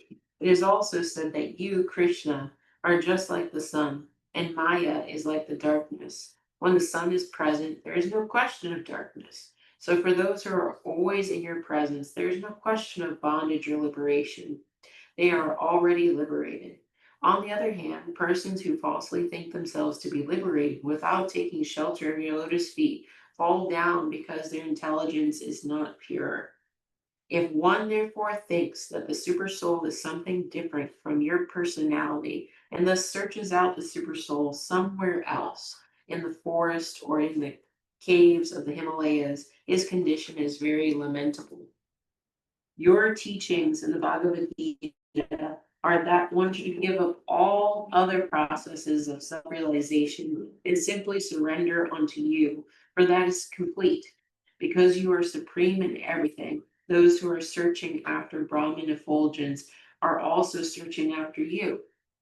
And those who are searching after super soul realization are also searching after you. You have stated in the Bhagavad Gita that you yourself, by your partial representation as a super soul, have entered into this material cosmic manifestation. You are present in everyone's heart, and there's no need to search out the super soul anywhere else. If someone does so, he is simply in ignorance. One who is transcendental to such a position understands that you are unlimited. You're both within and without. Your presence is everywhere. Instead of searching for the super soul anywhere else, the devotee only concentrates his mind on you within. Actually, one who is liberated from the material concept of life can search for you, others cannot. The simile of thinking the rope to be the snake is applicable only to those who are still in ignorance of you.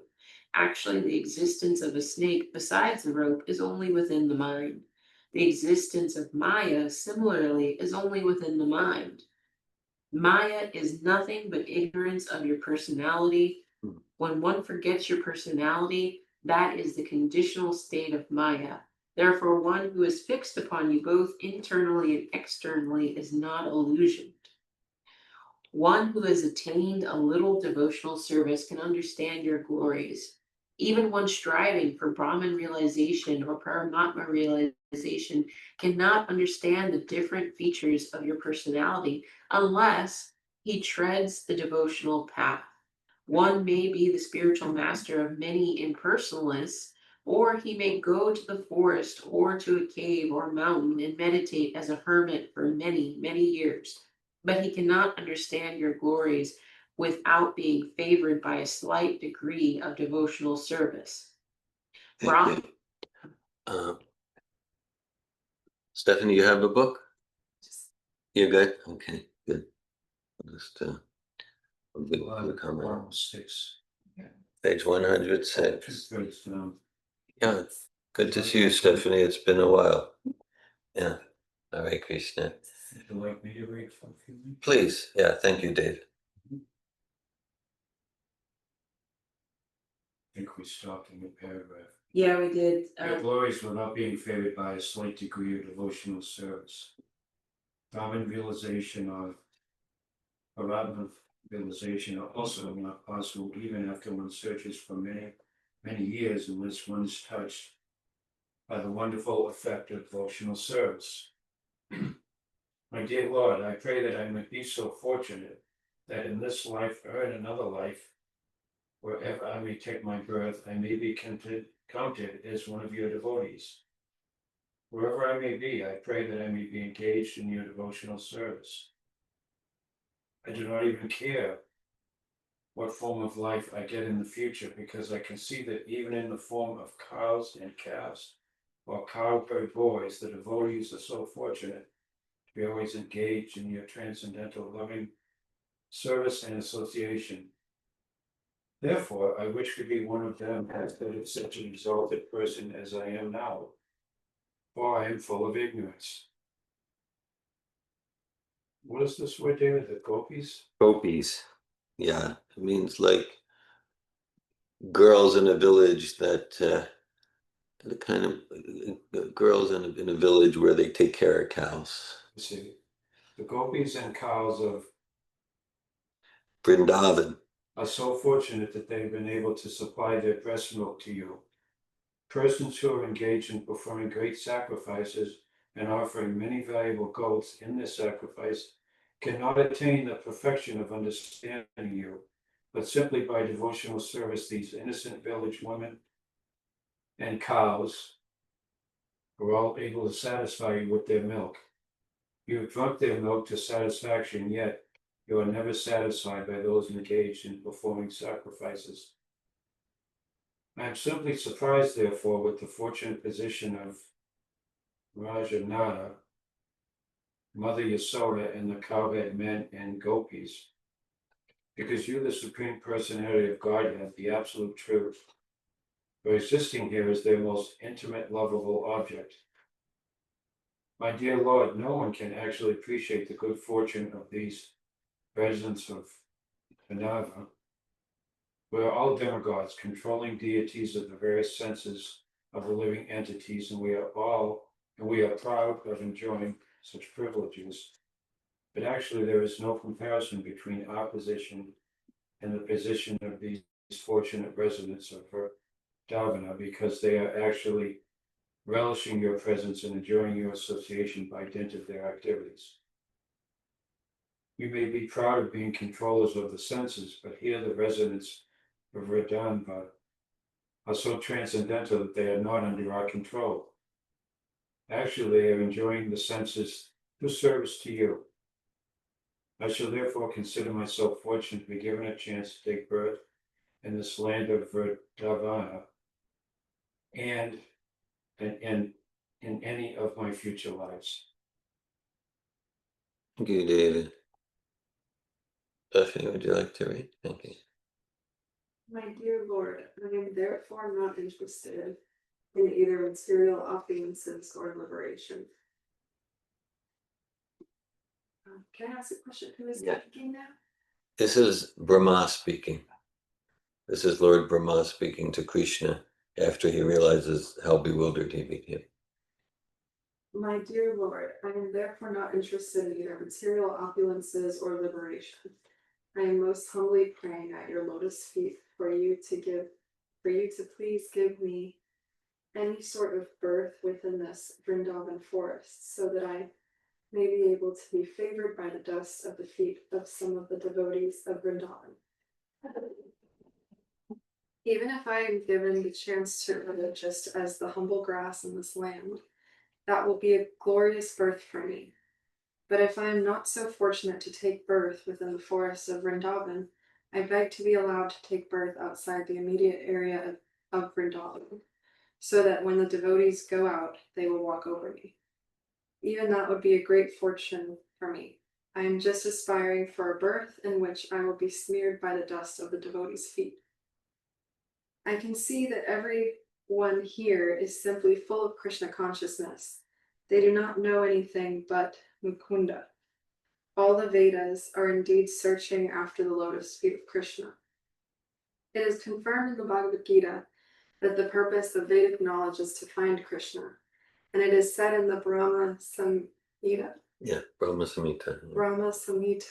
that it is very difficult to find Krishna, the Supreme Personality of Godhead, by systematic reading of the Vedic literature. but he is very easily available through the mercy of a pure devotee. The pure devotees of Vrindavan are fortunate because they can see Mukunda. Am I saying that right? Yes, yes. Lord Krishna all the time. This word Mukunda can be understood in two ways. Muk means liberation. Lord Krishna can give liberation and therefore transcendental bliss. The word also refers to his smiling face, which is just like the kunda flower. Mukha also means face. The kunda flower is very beautiful and it appears to be smiling. Thus, the comparison is made. The difference between the pure devotees of Vrindavan. Should I go on? Or? Yeah, please, please. The difference between the pure devotees of Vrindavan and other devotees is that the residents of Vrindavan have no other desire but to be associated with Krishna. Krishna, being very kind to his devotees, fulfills their desire because they always want Krishna's association. The Lord is prepared to give it to them.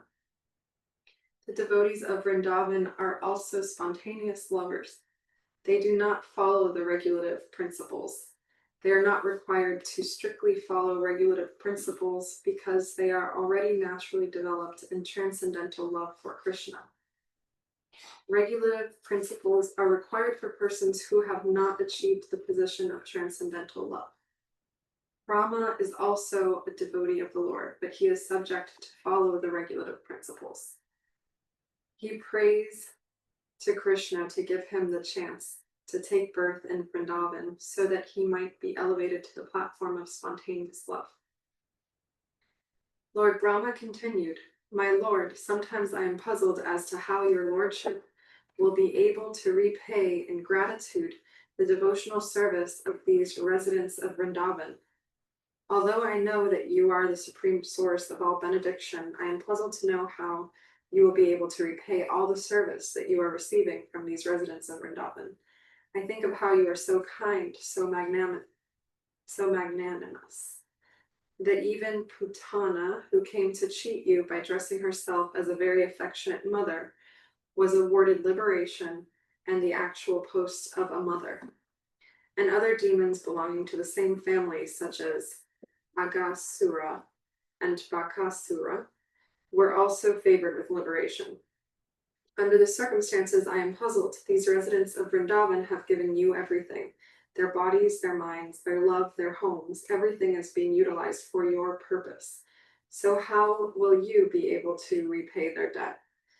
You have already given yourself to Putana. I surmise that you shall ever remain a debtor to the residents of Vrindavan, being unable to repay their loving service. My Lord, I can understand that the super excellent service of the residents of Vrindavan is due to their spontaneously engaging all natural instincts in your service.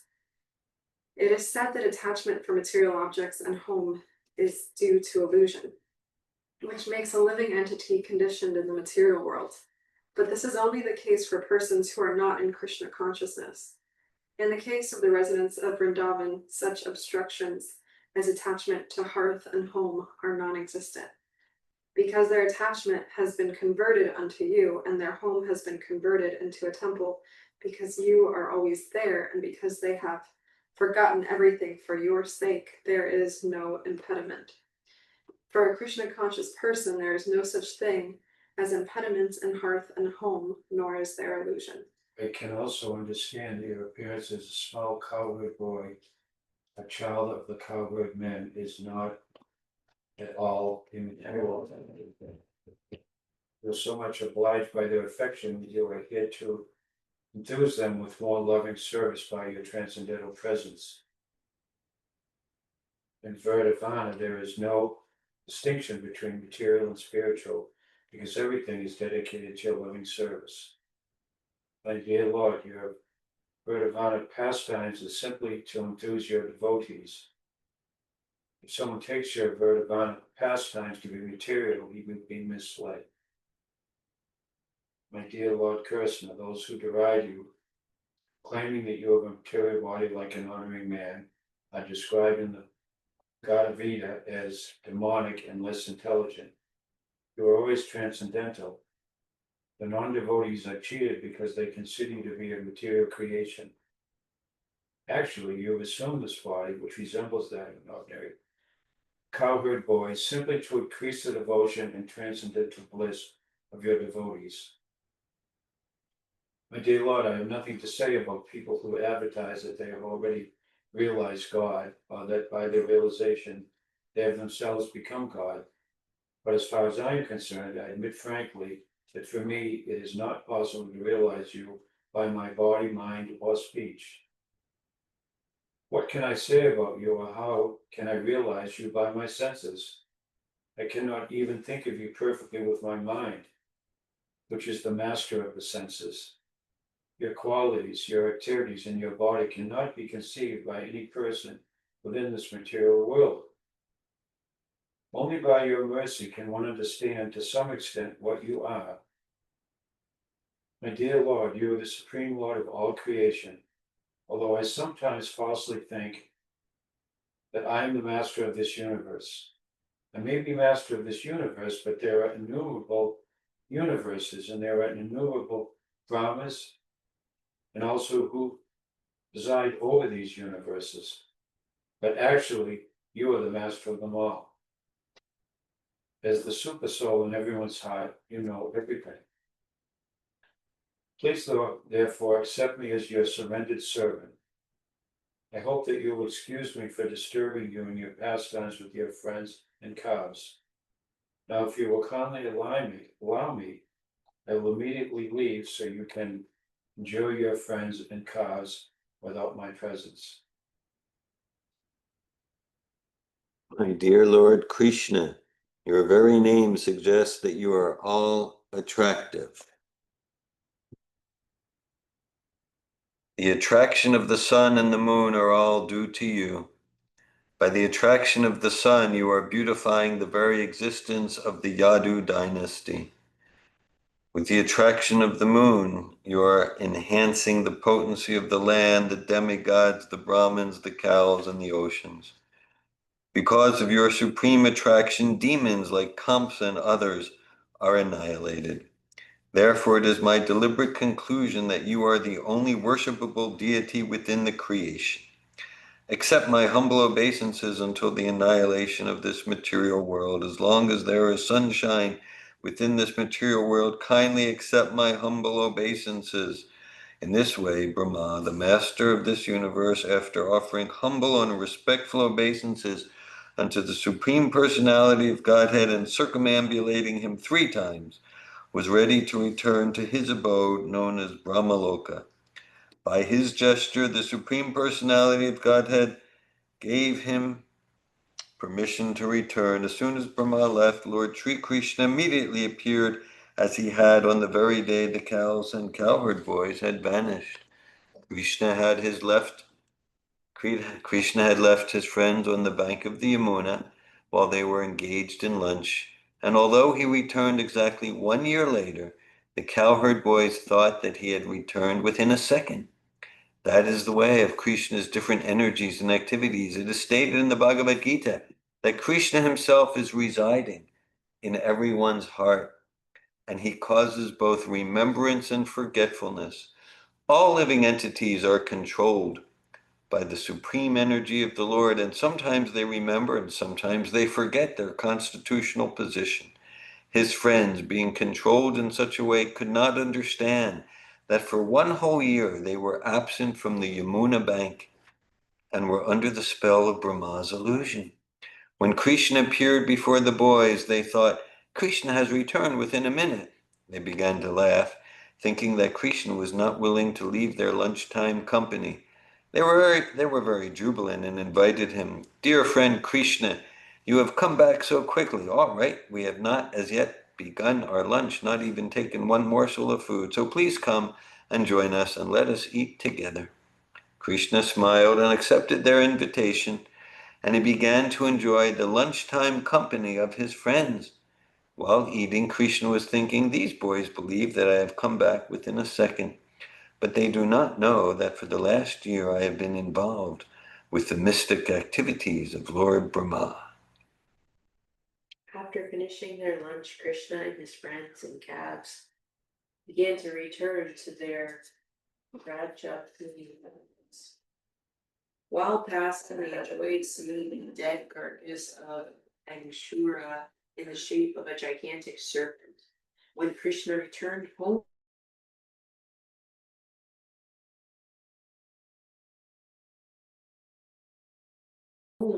to Raja, who had a peacock feather in his helmet, which was also decorated with forest flowers.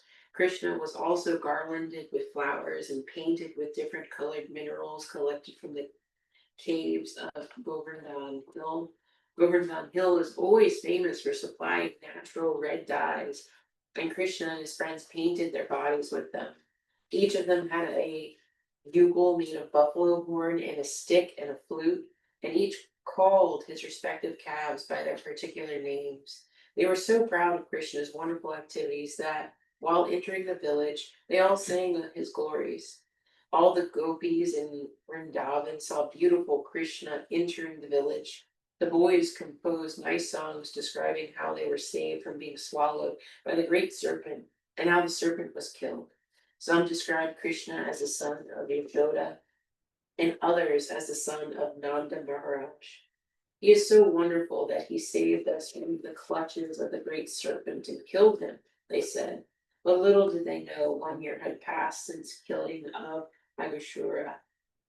In this regard, Maharaja Parikshit asked Sukadev Goswami how the inhabitants of Vrindavana suddenly developed so much love for Krishna, although Krishna was not a member of any of their families. Maharaja Parikshit inquired, during the absence of the original cowherd boys, when Krishna expanded himself, why is it that the boys' parents became more loving towards him than towards their own sons? Also, why did the cows become so loving towards the calves more than towards their own calves? Shukadev Goswami told Maharaj Parikshit that every living entity is actually most attached to his own self. Outward paraphernalia such as home, family, friends, country, society, wealth, opulence, reputation, etc., are all only secondary in pleasing the living entity. They please only because they bring pleasure to the self. For this reason, one is self-centered and is attracted to his body and self more than he is to relatives like wife, children, and friends. If there is some immediate danger to one's own person, he first of all takes care of himself, then others. That is natural. That means, more than anything else, he loves his own self. The next important object of affection after his own self is his material body. A person who has no information of the spirit soul is very much attracted to his material body, so much so that even in old age he wants to preserve the body in so many artificial ways, thinking that his old and broken body can be saved. Everyone is working hard day and night just to give pleasure to his own self, under either the bodily or spiritual concept of life. We're attached to material possessions because they give pleasure to the senses or to the body. The attachment to the body is there only because I, the spirit soul, is within the body. Similarly, when one is further advanced, he knows that the spirit soul is pleasing because it is part and parcel of Krishna. Ultimately, it is Krishna who is pleasing and all attractive. He is the super soul of everything. And in order to give us this information, Krishna descends and tells us that the all attractive center is he himself. Without being an expansion of Krishna, nothing can be attractive. Whatever is attractive within the cosmic manifestation is due to Krishna. Krishna is therefore the reservoir of all pleasure. The active principle of everything is Krishna, and highly elevated transcendentalists see everything in connection with him. In the Chaitanya Charitamrita, it is stated that a Maha Bhagavata, or highly advanced devotee, sees Krishna as the active principle in all movable and immovable living entities. Therefore, he sees everything within this cosmic manifestation in relation to Krishna. For the fortunate person who has taken shelter of Krishna as everything, liberation is already there. He is no longer in the material world. There is also confirmed in the Bhagavad Gita, Whoever is engaged in the devotional service of Krishna is already on the Brahma Ruta or spiritual platform. The very name Krishna suggests piety and liberation. Anyone who takes shelter of the lotus feet of Krishna enters the boat for crossing over the ocean of nescience. For him, this vast expansion of material manifestation becomes as insignificant as a hoofprint. Krishna is the center of all great souls, and he is the shelter of the material roads. For one who is on the platform of Krishna consciousness, Vaikuntha, or the spiritual world, is not far away. He does not live within the material world where there is danger at every step. In this way, Krishna consciousness was fully explained by Shukadeva Goswami to Maharaj Parikshit. Shukadeva Goswami even recited to the king the statements and prayers of Lord Brahma. These descriptions of Lord Krishna's pastimes with his cowherd boys, his eating with them on the bank of the Yamuna, and Lord Brahma's prayers unto him are all transcendental subject matters. Anyone who hears, recites, or chants them surely gets all of his spiritual desires fulfilled. Thus, Krishna's childhood appearance, his sporting with Balaram in Vrindavan, was described. Thus ends the Bhaktivedanta purport of the 14th chapter of Krishna, prayers offered by Lord Brahma to Lord Krishna. Krishna book ki. Jai. Srimad Bhagavatam ki. Jai. Sri Krishna Janmastami ki. Jai. Appearance day of Lord Sri Krishna ki. Jai. Srila Prabhupada ki. Hare Krishna. Yeah, thanks for everyone for joining in the reading and hearing. These are the foundational processes of devotional service, Shravanam, Kirtanam, hearing and chanting. All other processes of bhakti expand from hearing and chanting. And there's like the whole philosophy is in that chapter. It's just so amazingly deep. I kind of thought so too, Dave. Yeah, It's yeah. really quite something. Quite something, yes. Particularly the last few pages, in fact. Yeah. Yeah, I was pretty enthralled with it. Yeah. Amazing. Yeah. Mm. But I'm not the only one that felt that way. Let me see. I appreciate our resonance and shared perception and experience there. Mm. There's many verses from that chapter that Prabhupada regularly quotes. One is Brahma says, Yene Ravindaksha Vimukti Maninas Tvayasta Baba Abhishuddha Buddhayo. We Kritrina Pram Padam Tatapatant Yadona Drita Yushmadangraya. Brahma talks about, like, even if one achieves the impersonal liberation, if they don't have a taste, that higher taste of service to Krishna, we'll fall back down to the material world, because our nature is to serve, and our nature, we're going to have desires. And so if those desires aren't dovetailed in a spiritual way to serve Krishna, we'll come back down to the material sphere to try to satisfy material senses and material desires. That's why Lord Brahma, he says, like, yeah, rather than being like an important person in this universe, he'd rather be a blade of grass in Vrindavan and get to not even serve Krishna, but just to serve and support the devotees of the devotees of Krishna. Such deep sentiments. And similarly, he describes another verse that Prabhupada often quotes from this chapter. Tate nukampam susamikshimano bunjana evatma kritam vipakam vidbag bapur bir vidadan namaste jiveta yo mukti padesa dayabak. That describes that the fully self-realized, enlightened, devotional person, their heart and vision, even when things go apparently wrong in whatever area of life, relationships, health, finances, residence, the devotional soul, it's for that person, it's just an impetus to deepen their enthusiasm to serve Krishna. And in that way, everything's absolutely good because everything moves one to one's inner bliss. That was such a nice description that just like we care about this body. Why? Because we, the soul, are inside. Once the soul leaves, we just, the body, bury it, burn it, throw it to the ocean. And it's not, Prabhupada talks there, it's natural to love ourselves. And we love the soul because Krishna is the supreme attractive, lovable object, and he's the soul of our soul. And so real fulfillment, real essential living is serving and satisfying and pleasing and expanding the bliss of the soul of our soul. Then we're naturally satisfied.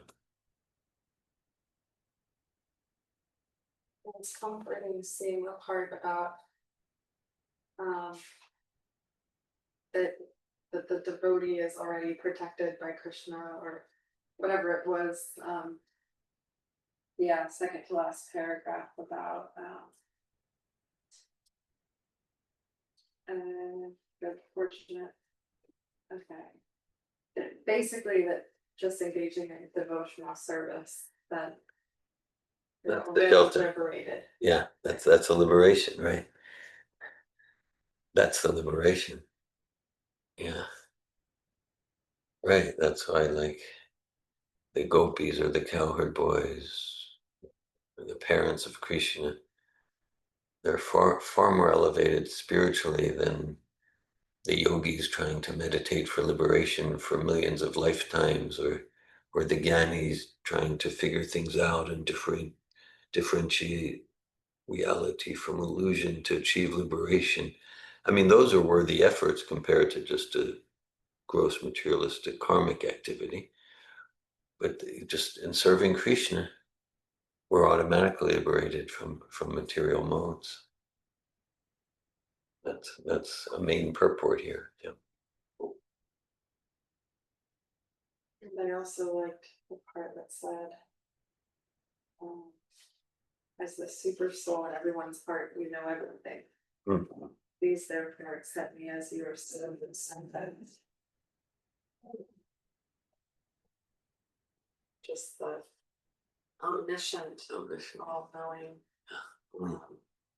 And of a similar essence to that, the part that was talking about how Krishna also controls the remembrance and the forgetting of Krishna. Yeah, yes. Brahma is referring to a verse in Bhagavad Gita, Sarvasya Chaham Ridi Sanivistu Matasmi Chirginam Aponamcha. It's from Krishna that comes remembrance, knowledge, and forgetfulness. So, we can try to remember, but ultimately it's the super soul reciprocating with our desire. Ultimately, so Brahma is just, you can just feel, and he was so proud and arrogant and just full surrender, full humble surrender. Ultimately, Krishna is, there's work like everything depends on us, and ultimately pray like everything depends on Krishna because he's the supreme controller. That's the bhakti spirit.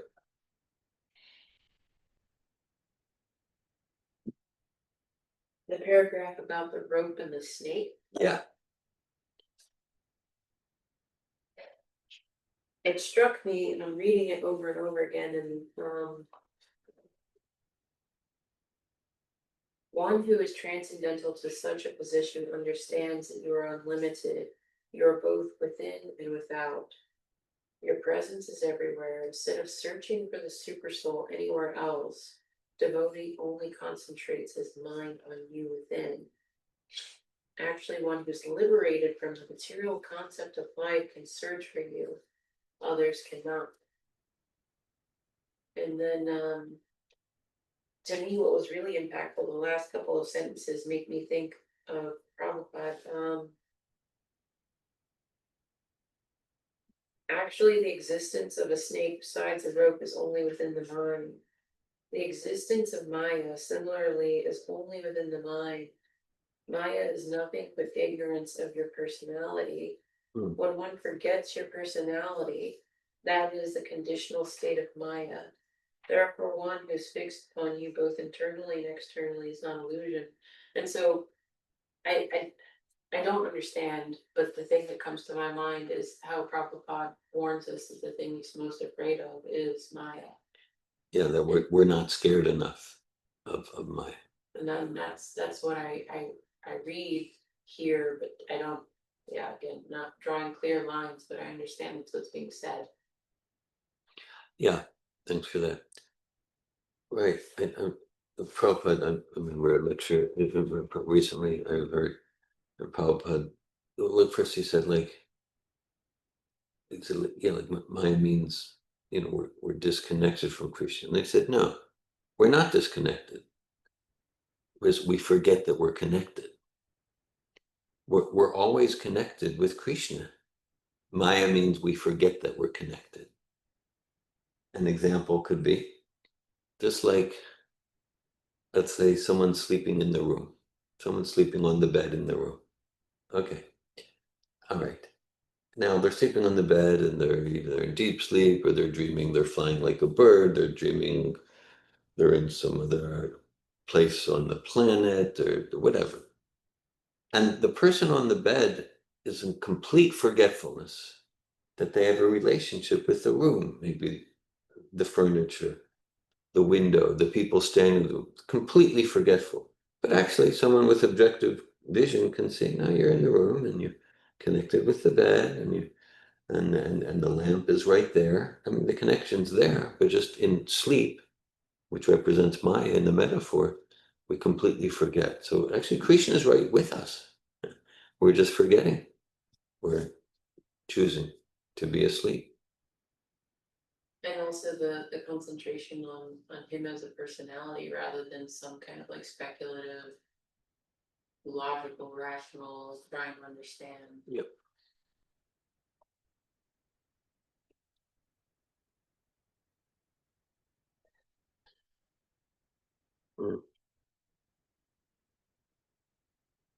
I'm thinking soon we can go to Kirtan. And what before that, any other sharing, comments, questions, realizations? I think that you picked a really good chapter there, just to read. Yeah, we all seem to get, I know I got a lot of it, seems to help. I agree. I agree. Yeah. Yeah, that was really a good one. Thank you. Super soul inspired. And then we heard when Danielle and Saraswati came on, before they came on internet, they were reading this chapter starting with 13 and 14. And just like, Oh, they were too. they were reading it and then they came on and we were just reading the chapter that they were reading. So the probability of that's like 0.00001%. Isn't that something? Isn't that something? Yeah. My goodness. Wow. Special. Yeah, that really is. I'm glad. That was incredible. Agreed.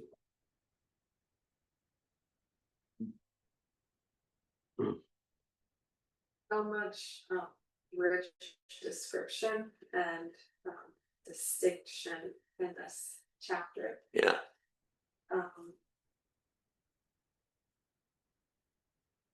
Yeah, the Satchitananda